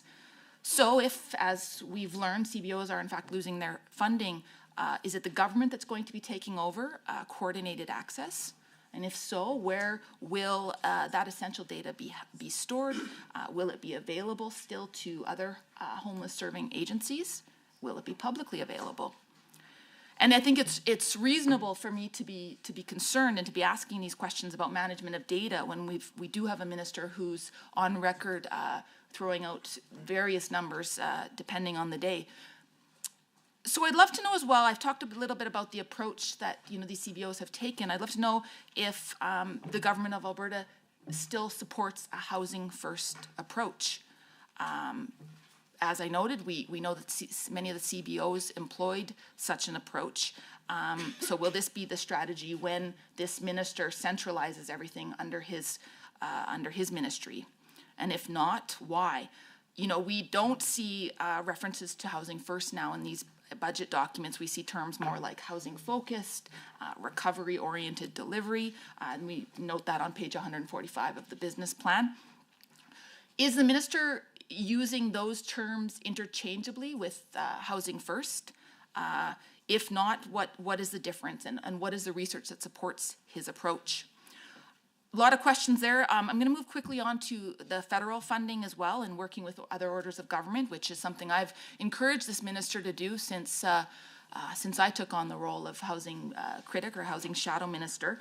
The minister outlined an injection of funding of $35 million at his press conference on March 11th, and it's you know, it was apparently a matching announcement, but the concern that we've had from stakeholders is that there's actually no new funds from the province. It's just the ministry incorporating the federal funds into their budget and matching it with money that was already planned. So I just would love to know, where do we see that $35 million in the budget? And can the minister, through the chair as well, outline how that funding specifically, that federal funding, is going to be used? Thank you so much. Member to the minister for his response. Well, first to reiterate again, there's no cuts in the area of homelessness. We continue to invest heavily in the area. We'll continue to invest. The member brought up changes in regards to CBOs, so let's make that very clear. There are not cuts to the funding that is provided to the services provided by CBOs.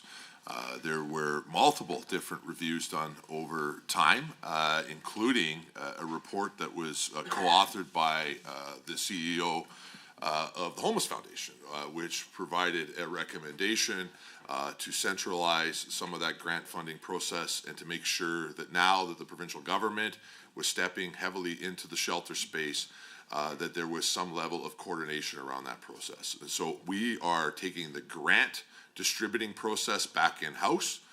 We are not taking in the operational function of the nonprofit organizations, including the CBOs that we work with on a daily basis.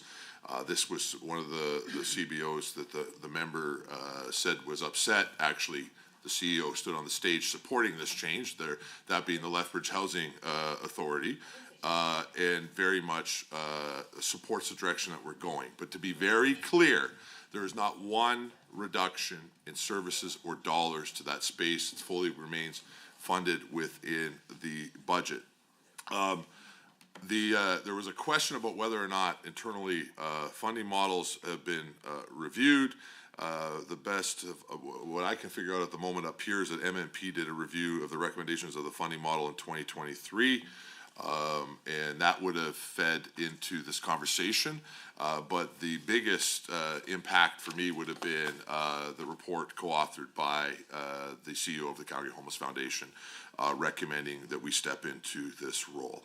Our government is very much focused on recovery and on making sure that people have safe places to stay. This is a big discrepancy between conservative governments, between the Alberta government, between the official opposition, things like the NDP Liberal Coalition in Ottawa, and other governments in this province who they're laughing at their own coalition in Ottawa. That's surprising, though they are fairly comical. Who have really focused on a different approach to be able to continue to see people face homelessness. We've seen members of the official opposition protesting, trying to keep people to live inside encampments and not have them go to shelters. That member, Madam Chair, in particular, attacking homeless shelter providers and the frontline workers. Another point of order has been called. Please proceed, member. Yeah, under 23 HI and J, the minister is imputing false and unavowed motives to me. If the minister would like to table where I've ever attacked shelter providers, I'd be happy for him to do so. Otherwise, that is completely an inaccurate statement and is meant to cause disorder within this room. I'll take that one, Madam Chair. Please proceed, Minister. Happy to table all of that. It will in the legislature, but for now we'll withdraw it. The member's been pretty clear on the record, though, so we'll be happy to table her words. Also attending protests to, again, keep people in encampments. The reality is, though, that we have a different focus, and that is what our partners want. and we continue to fund to be able to create thousands of units of housing, thousands of units of emergency shelter. That member's party, when they were in power, oversaw a wait list increase on things like affordable housing by 76%, Madam Chair. The investments that have been made by the Conservative government since then have seen stock increase by 40%, and people inside safe shelters receiving services, not freezing to death, being victimized by gangs, and in spots where they can't be cared for. I also do want to reference Red Deer's mayor. Red Deer is the head of the CBO, the community-based organization in Red Deer, again emphasizing support for these changes and wanting us to proceed with those changes, and we're going to, because it's the best way to be able to make sure that we get appropriate services to people.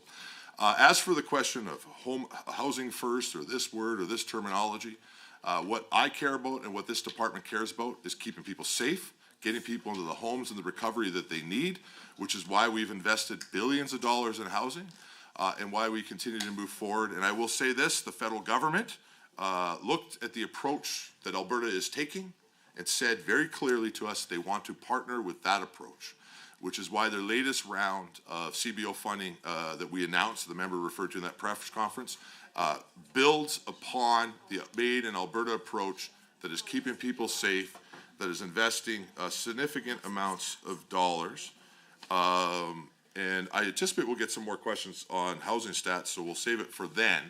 But happy to, again, continue to talk about the unprecedented investment the government has made, and more importantly, how Albertans, our municipalities, our industry have all stood up to the table to be the only shining light anywhere in the country of Canada when it comes to creating affordable and attainable housing, and leading the way in the country when it comes to caring for people facing homelessness.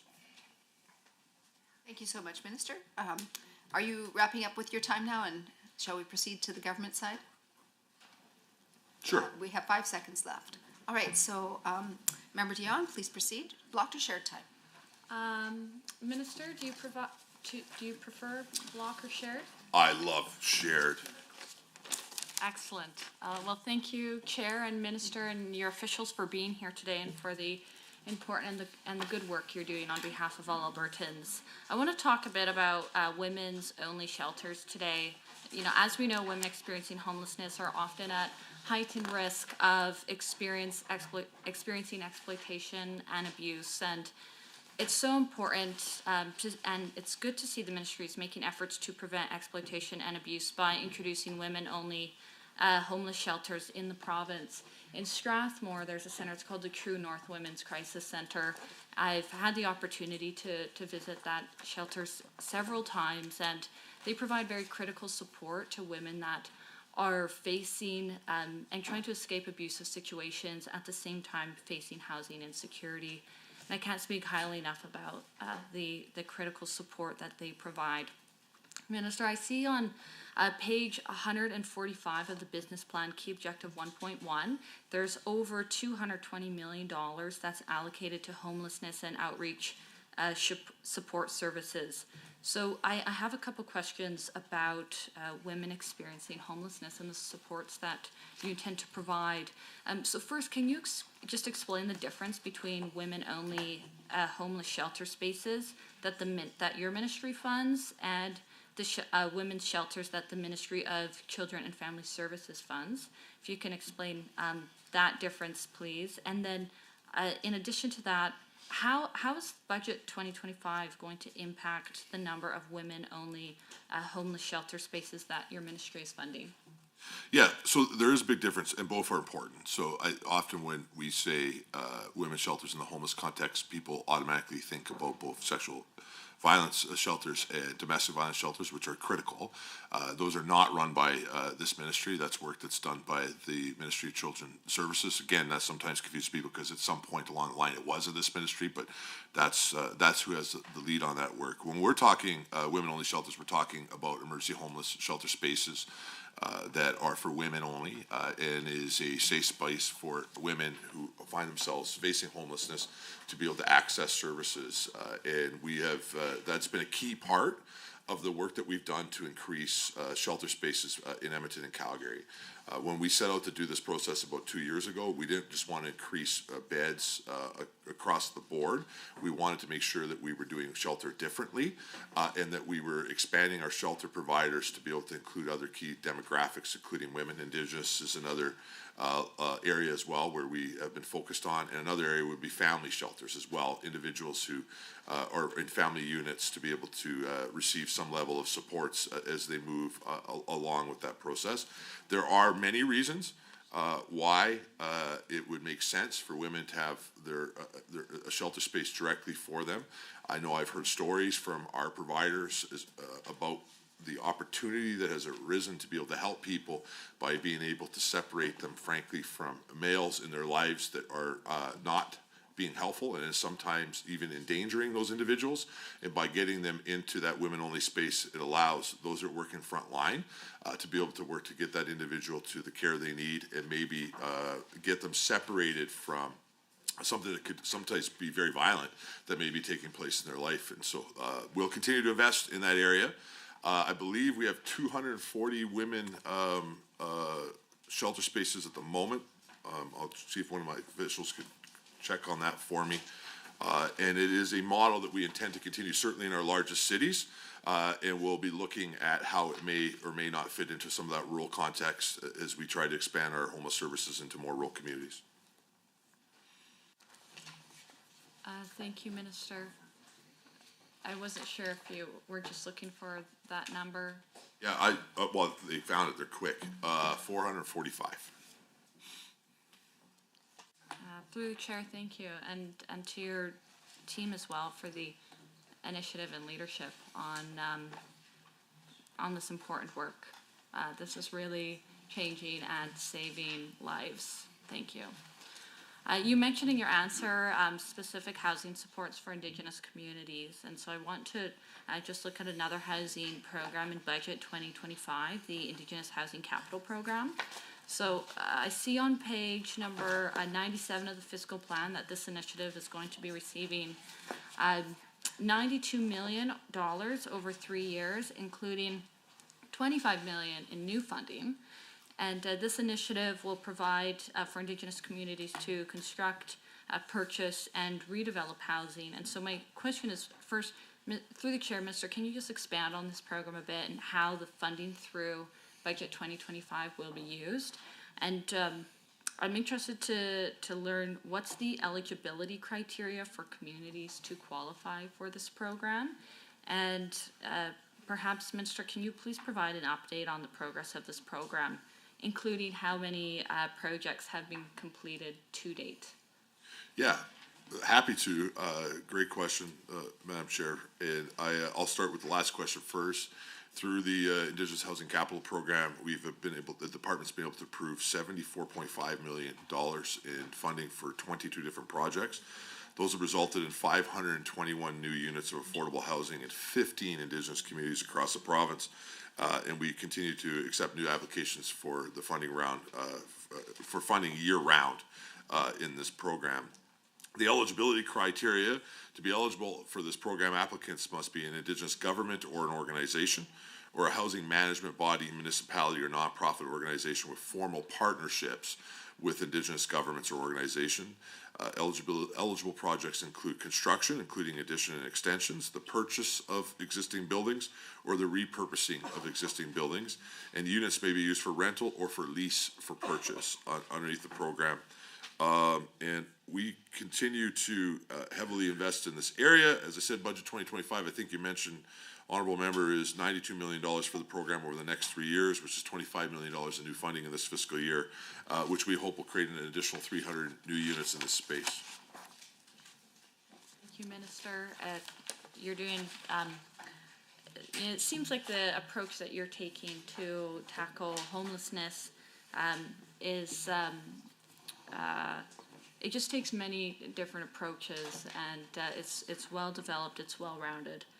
And you're making sure that supports are provided for many different demographics and communities across the province. So I'm going to continue on with housing On page 145 of the business plan, key objective 1.3 talks about implementing the cross-ministry plan to support attainable and affordable housing for middle and low-income renters and buyers. So can you please outline how Budget 2025 will impact this cross-government plan and address maybe some of the challenges the challenges with keeping up with housing demand? And I'm also interested to learn more about the Stop Housing Delays portal and how it contributes to this plan. And finally, how does this plan complement your Stronger Foundations strategy? You have 2 minutes. Well, 2 minutes, that's a lot to cover. Let me, first off, just start off with Budget 2025 is ultimately going to support another 9,000 additional households over the next 3 years, 2,700 households through rent supplement increases, 6,300 units through the Alberta Affordable Housing Partnership Program, 300 new units through the Indigenous Housing Capital Program, 750 new units through the Lodge Modernization Program, and on throughout that area. We continue to be focused across the sector, both attainable housing, which is market housing, which Alberta has had a lot of success on over the last year, but also traditional affordable housing, Indigenous housing, seniors housing, and of course, continuing care housing.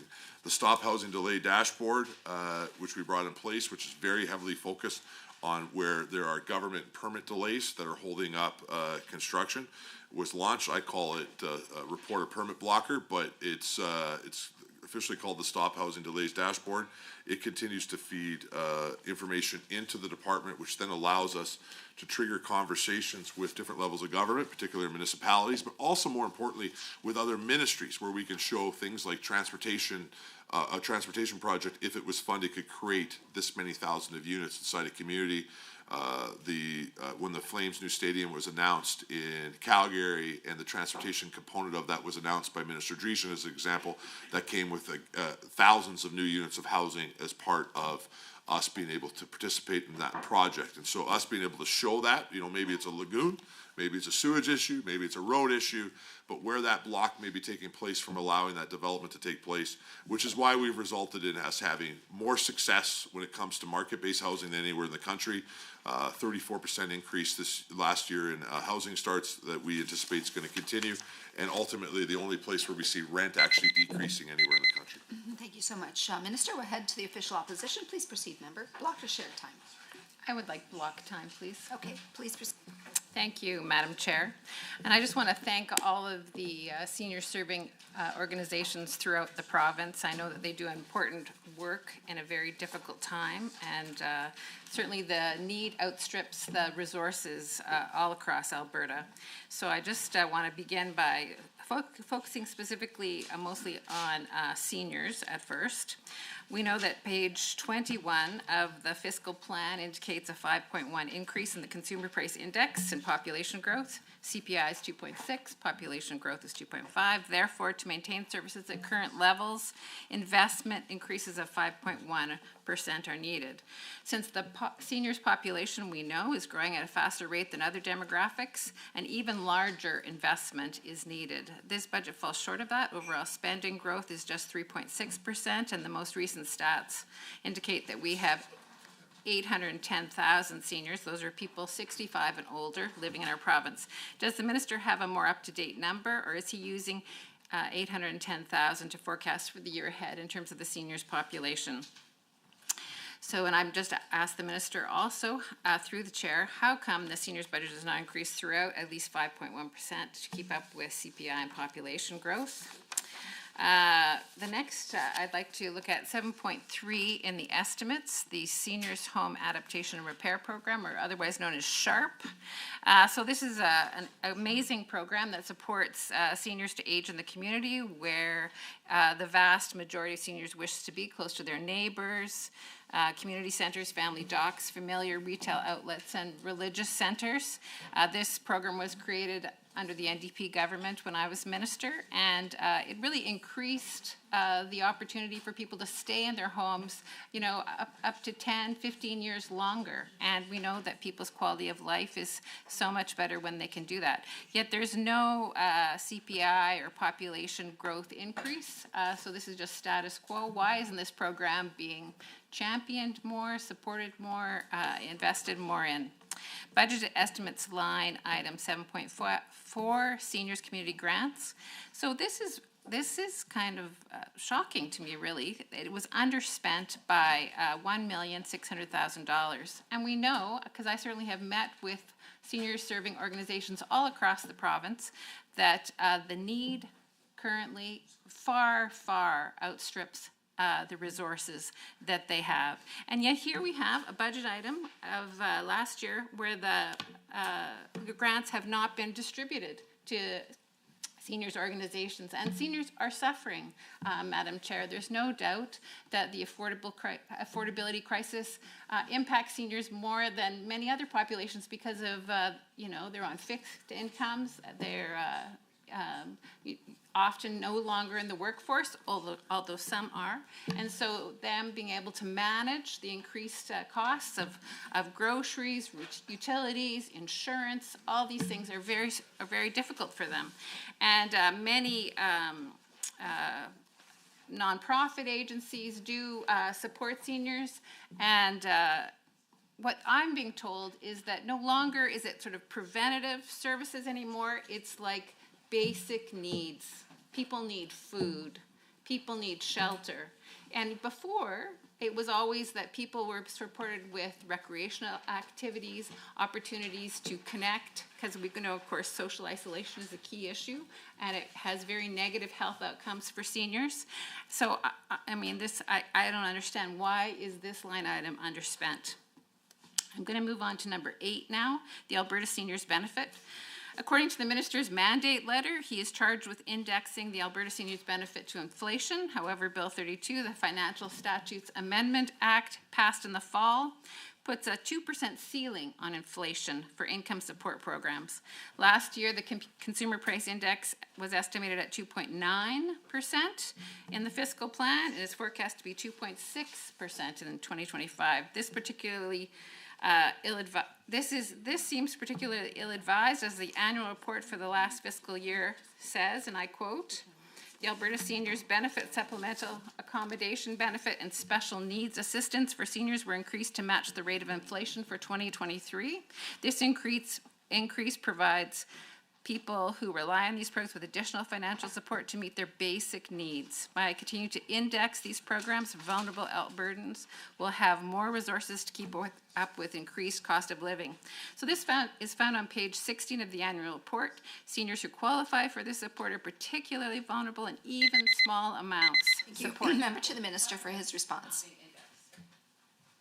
Well, thank you for that, Madam Chair. First off, I think it's important to note that on senior benefits alone, the ministry's investing $572 million in budget 2025. Again, a significant number, showing the commitment of Alberta's government to those who built our province. We continue to invest in strategic programs. The federal government obviously remains the primary funder when it comes to pensions, but we want to supplement in areas that can care for seniors, some of which the honourable member just raised. I do want to address indexation first and foremost, because she brought it up a few times. When indexation rates were set, and they're set by Treasury Board and Finance, not by this minister, so they're welcome to have those conversations, obviously, with the minister. But when indexation rates were set for this year, the inflationary rates were at about 1.9%. Indexation, therefore, was set at 2%. You don't change every month. It's done over a period of time. My budget reflects that increase. It's a significant increase across the sector, particularly when it comes to senior benefits, which is the overall budget has been increased by $47.5 million. This year, 11 million of that on that line item is from increases due to inflation.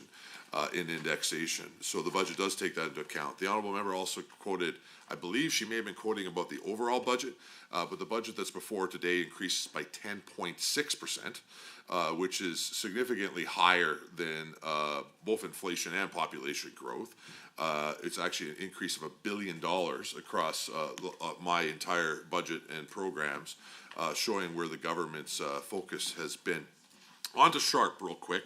I do agree with the honourable member, extremely important program, and in fact I think we want to continue to look at programs like this, particularly as my ministry takes on continuing care, because we know that one of the important aspects that we can have to have some of the biggest impact on continuing care is making sure that individuals who can still be at home and want to still be at home have that opportunity to be there. We know that sometimes it's just a small investment that will help them to be able to return home, and so we want to make sure that we continue to see results of it. We have not cut SHARP funding. The member is incorrect. And in fact, as we move forward with Assisted Living Alberta and stepping up that organization, we will continue to have other conversations on where we can make other strategic investments like SHARP to be able to help deal with our overall objectives when it comes to the Senior Home and Adaptation Repair Program. Budget 2025 maintains that funding at $9.9 million. As well, it also maintains the tax deferral program at $9.8 million, making sure that, again, really a focus on helping seniors remain at home, doing what they want to do in the homes that they built when they can. We also have to point out, when we're talking about seniors, the large investment that the department continues to make in FCSS every year across the province, $105 million.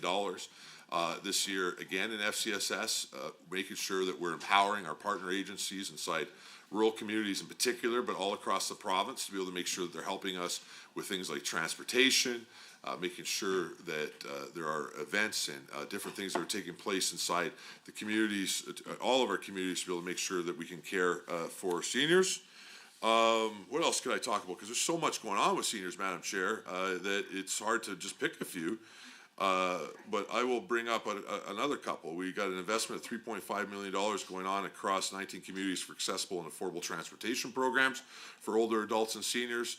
For some of the urban members here, they probably will not know how big a challenge is for transportation inside rural areas, particularly for seniors who don't have their licenses no more. So this program will continue to help older adults and seniors and Albertans with mobility issues be able to get to essential services, social connections, healthcare in the communities that they call home.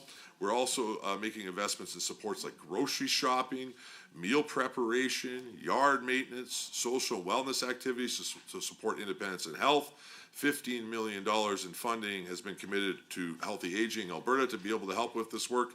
And the number one thing that we've been able to accomplish since the honourable member was the minister, who oversaw a wait list increase of 76% when she was the Minister of Housing, is that we've been able to increase our housing stock by 40%.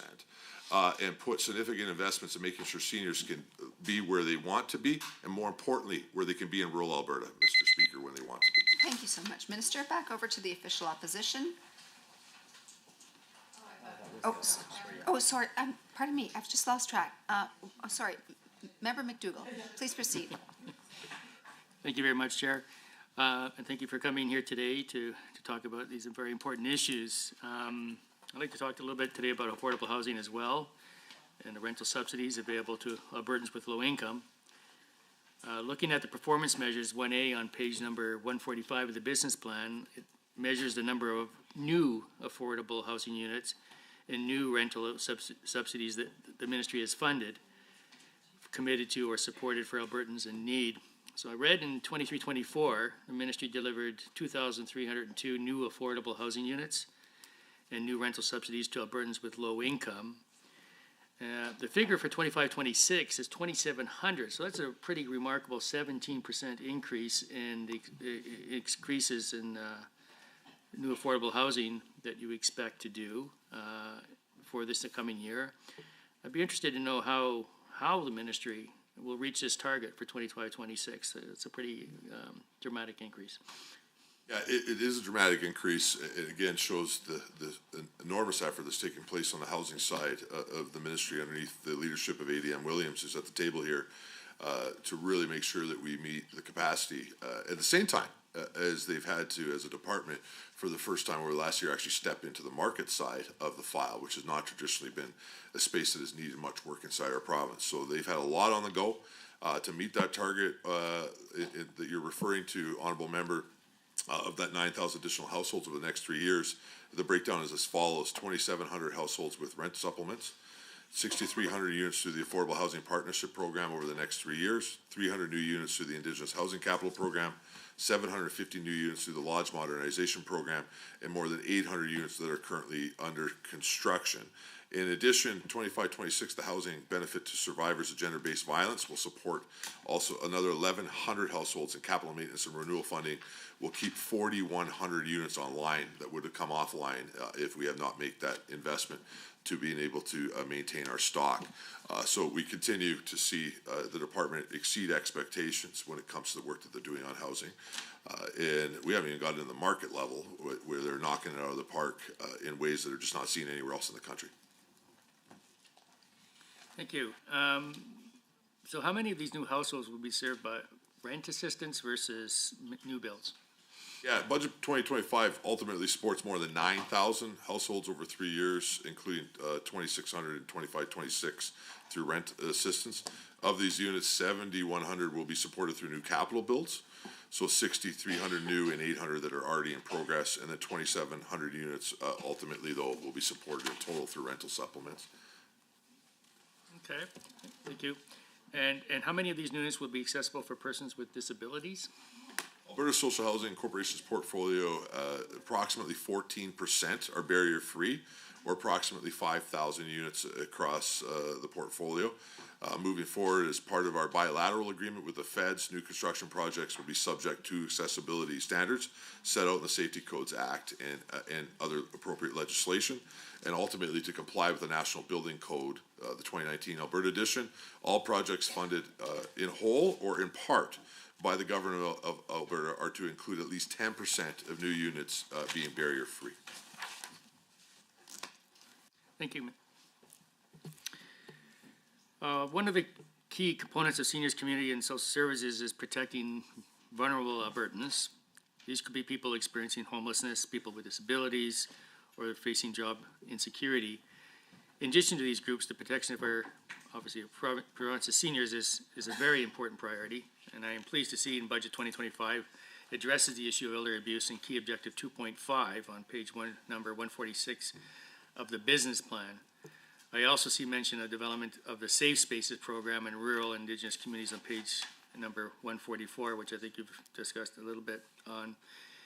Can the minister please tell us what steps his ministry is taking to prevent and address elder abuse in our province's communities?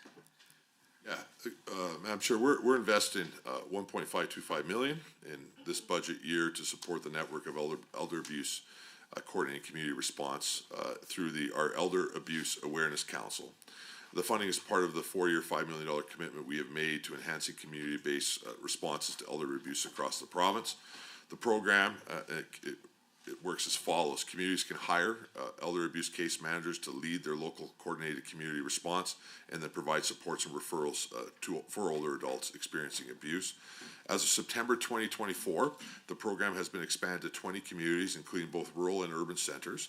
This is an increase from 15 communities in the first year. Most rural programs serve a broader area across the region. Ongoing funding committed in Budget 2025 will allow the Alberta Elder Abuse Awareness Council to strengthen the network of support for older adults who are at risk of abuse and experiencing abuse. And between September 2023 and August 2024, which is the most recent data that we have, elder abuse case managers in 15 communities provided support to 549 older adults. Thank you.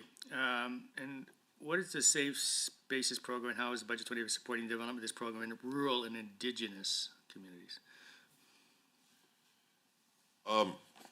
Well, first off, I think it's important you know that ultimately the shelters and safe places we have for women and men over 55 years old are they're leaving an abusive situation. Ultimately, it connects them to clients to support such as safety planning, counseling, referrals, and community services. And we're also investing 1.756 in community in the coming year to support Alberta's 2 elder abuse shelters, the Sage Senior Safe House in Edmonton and the Unison Elder Abuse Shelter in Calgary. Just to your last question. The Safe Spaces program ultimately expands access to elder abuse shelter spaces in rural and Indigenous communities across the province by using vacant spaces in senior lodges. We're investing $750,000 in 25-26 into Safe Spaces through a grant to the Alberta Elder Abuse Awareness Council as part of our 4-year $2.25 million initiative until 26-27. And that council ultimately administrates the program alongside the Coordinated Community Response Grant and is working with rural and Indigenous partners to expand the reach of that program. Thank you, Minister. I'll change a little bit to the low-income transit programs. I'd like to preface my question by recognizing that, obviously not everyone can afford a car or bus pass. That's why it's so important that the government provides supports for low-income and vulnerable Albertans who need to get across town to buy groceries, access services, or just go to work. The ability to get from point A to point B without relying on others can also be an important aspect of people's independence.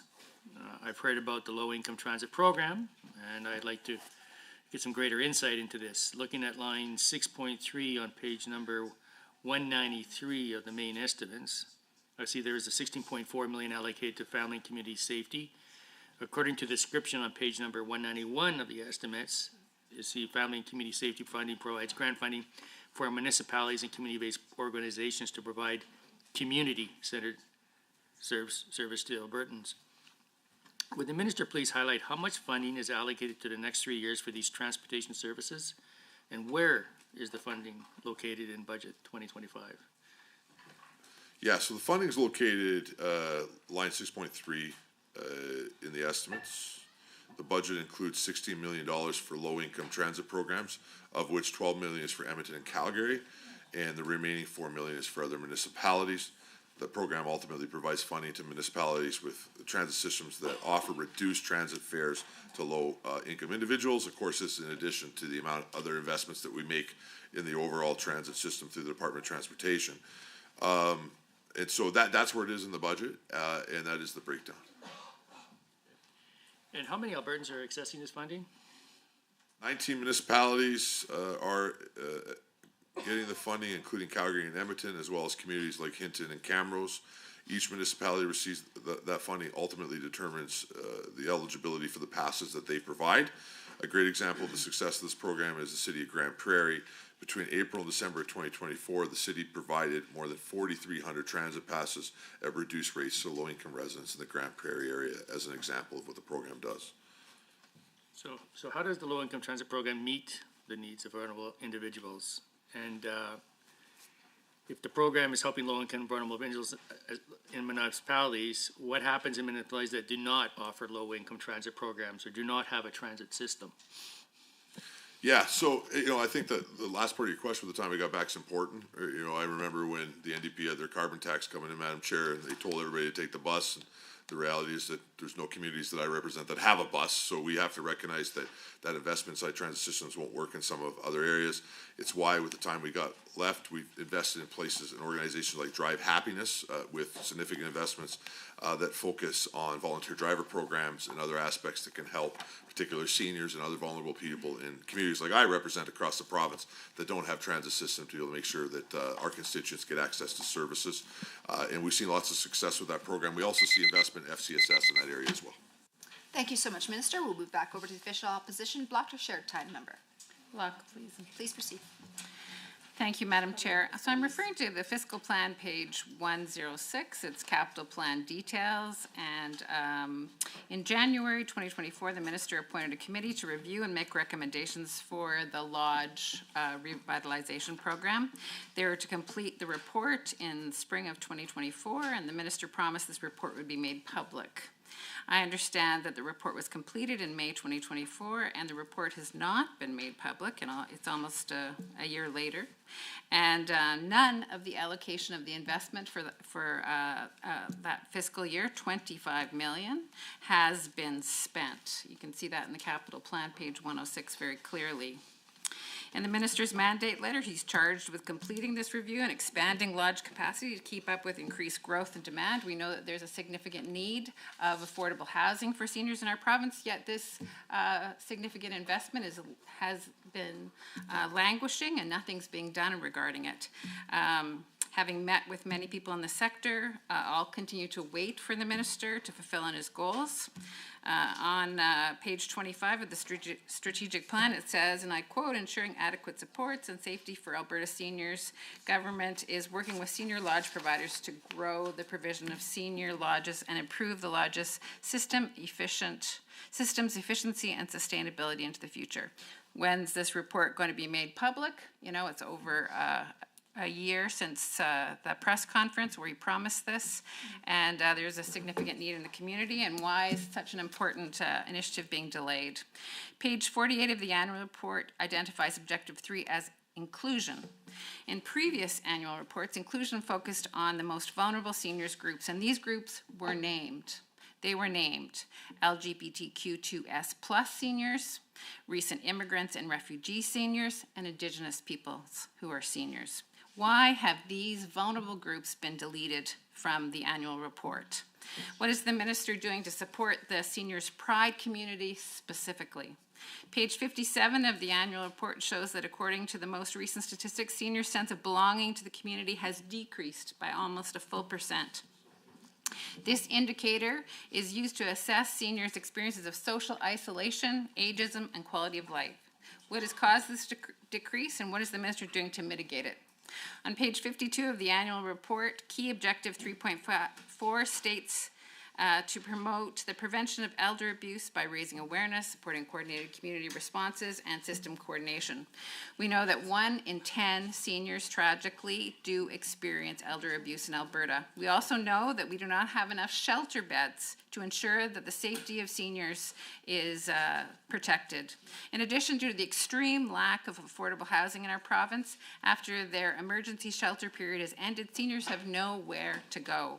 Elder abuse shelters will sometimes keep seniors in the shelter for extended stays due to this, which means those spaces are not available for others who need the emergency accommodation.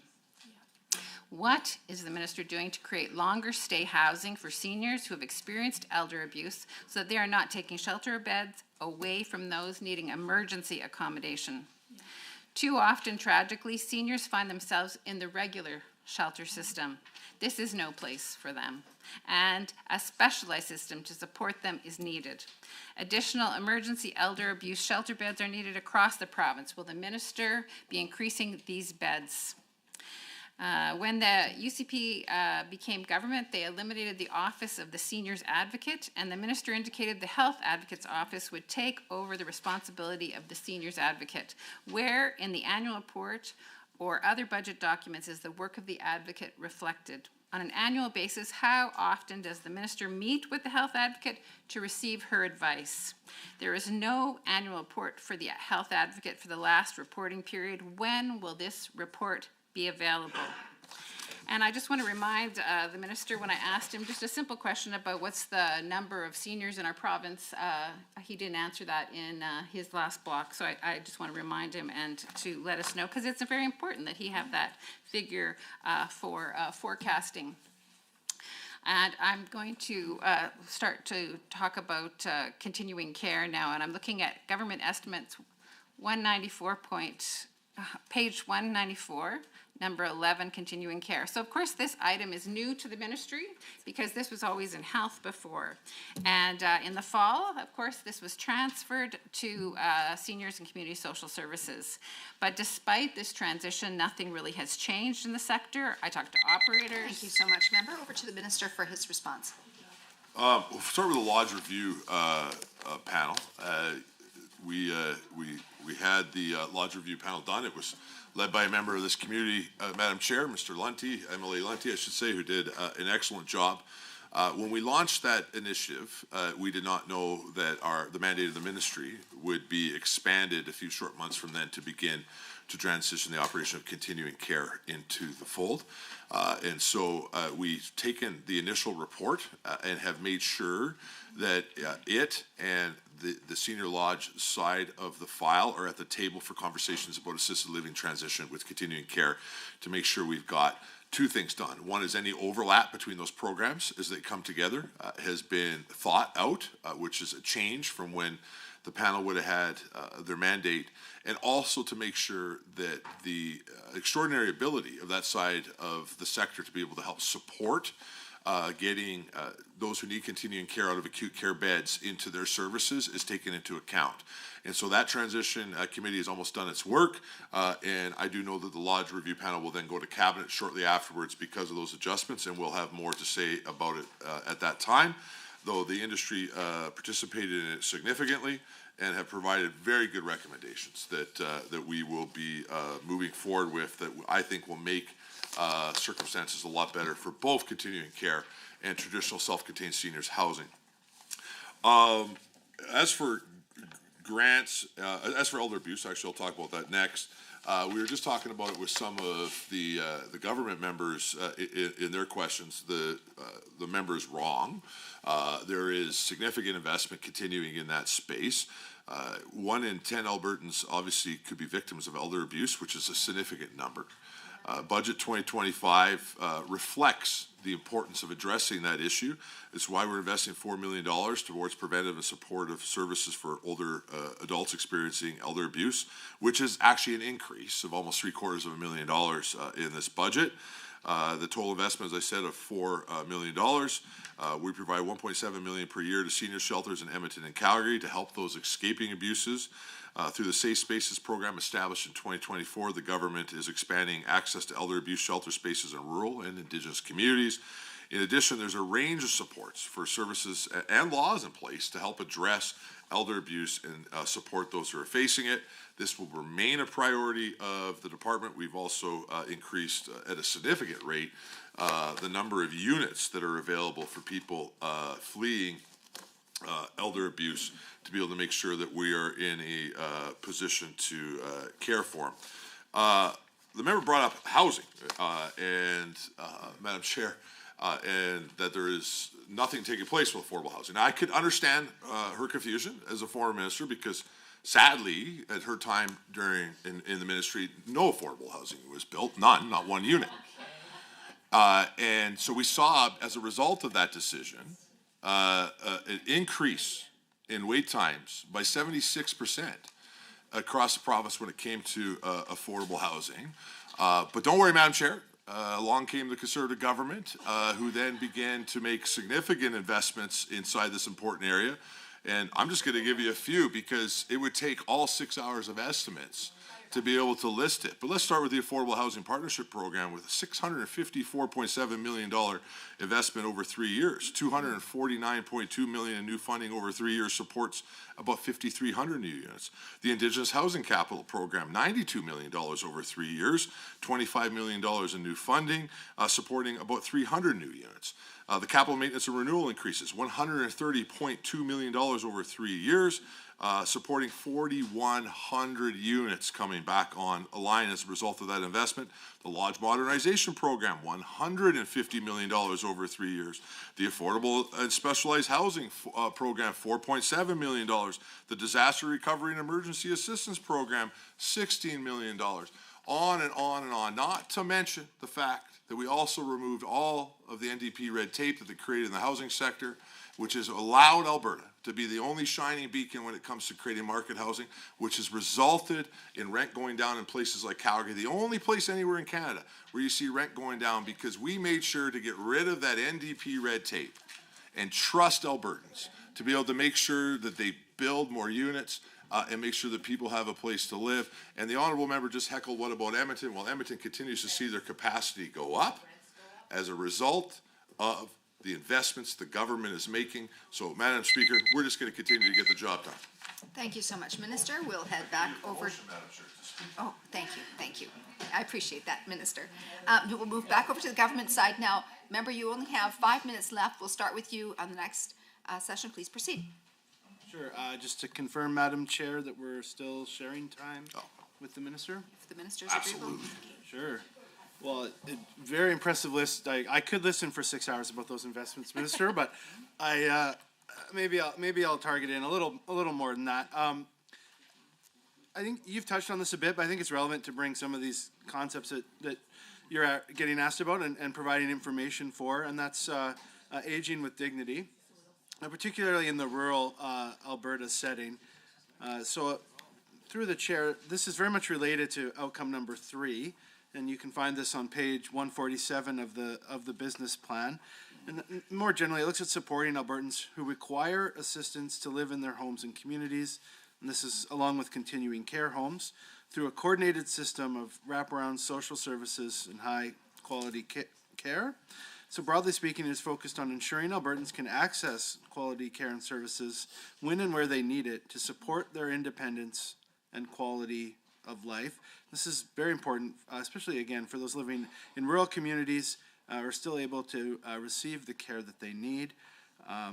If that's not possible, we do sometimes have situations where some have to move hours away from their home community in order to have access to the care they need. So I do think this is a very important issue to discuss, and through the chair to the minister, I would like to ask, through Budget 2025, would the minister please provide some specific examples of how the ministry plans to improve the continuing care system so rural Albertans can access the care they need when and where they need it? Well, thanks, Madam Chair, to the member for the question. I do really appreciate him bringing up rural Alberta. For our friends across the aisle, that's that place between Edmonton and Calgary. And I know you spend lots of time in rural Alberta as a rural MLA, and I, again, will invite all members of the committee anytime they would like to come enjoy rural Alberta, like Sundre Rodeo or Rocky Mountain House National Park. They certainly are invited. None of them have taken me up on it yet. I don't know why.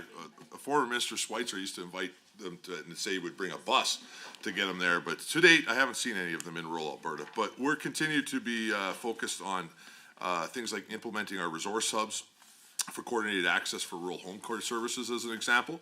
We're also supporting client-directed home care invoicing, which was expanded to rural communities last year, ultimately supporting increases in rural home care service hours. It's also important to ensure that there are trained and capable healthcare providers, obviously, so we will directing our efforts towards building continuing care workforce capacity in rural and remote areas with investments that are focusing on recruitment, retention in difficult to recruit areas, and continuing care sites, programs, and positions in rural Alberta. Well, thank you, Minister. Happy to join you in your ride anytime I get the invitation. I would like to ask a little more about the wraparound services. So, as always, going through the chair, can you maybe expand on the rationale behind this focus on wraparound services rather than simply the care provided in the continuing care homes? It's an important element to dig into a bit. We find many Albertans are preferring, obviously, to age in their home, and in particular, not just in their home, but in the communities that they've called home. And so we are really focused as we stand up Assisted Living Alberta to make sure that we're not only providing medical supports, but that we're focused on wraparound services alongside facility-based care, which obviously needs to remain. It's going to be critical, but to be able to make sure that everybody's receiving the highest level of support, including if they're at home, just as if they were in a supported living or a long-term care setting. We're investing in things like non-medical home supports, which I know we've talked a lot about this morning, to be able to make sure that we can remove simple barriers that could maybe allow individuals to remain in their home or their community for longer periods of time. Things like investing in ramps or helping with snow removal or helping with yard work or other aspects, maybe renovations on washrooms or different areas where people may need some level of support to be able to remain in their communities, which ultimately is better for those individuals, but also saves the taxpayer money because it is a much better approach for both the individual and for the taxpayer than having people inside acute care beds or inside the wrong setting for their current circumstances. Yeah, great, Minister. Appreciate that. 26 seconds before lunch. So you already talked about the Seniors Home Adaptation and Repair Program and the Property Tax Deferral Programs. I would say two great programs that we know are helping in our seniors stay longer in their homes. And I appreciated that you were able to provide the financial elements under the budget for those programs. I think they're super important. I would ask you to describe them, but 2 seconds doesn't seem like enough time. Thank you so much, member. I apologize for the interruption, but I must advise the committee that the time allotted for this portion of consideration of the ministry's estimates has concluded. I'd like to remind committee members that we're scheduled to meet this afternoon at 3:30 p.m. to continue our consideration of the estimates of the Ministry of Seniors and Community Social Services. Thank you, everyone. The meeting's adjourned.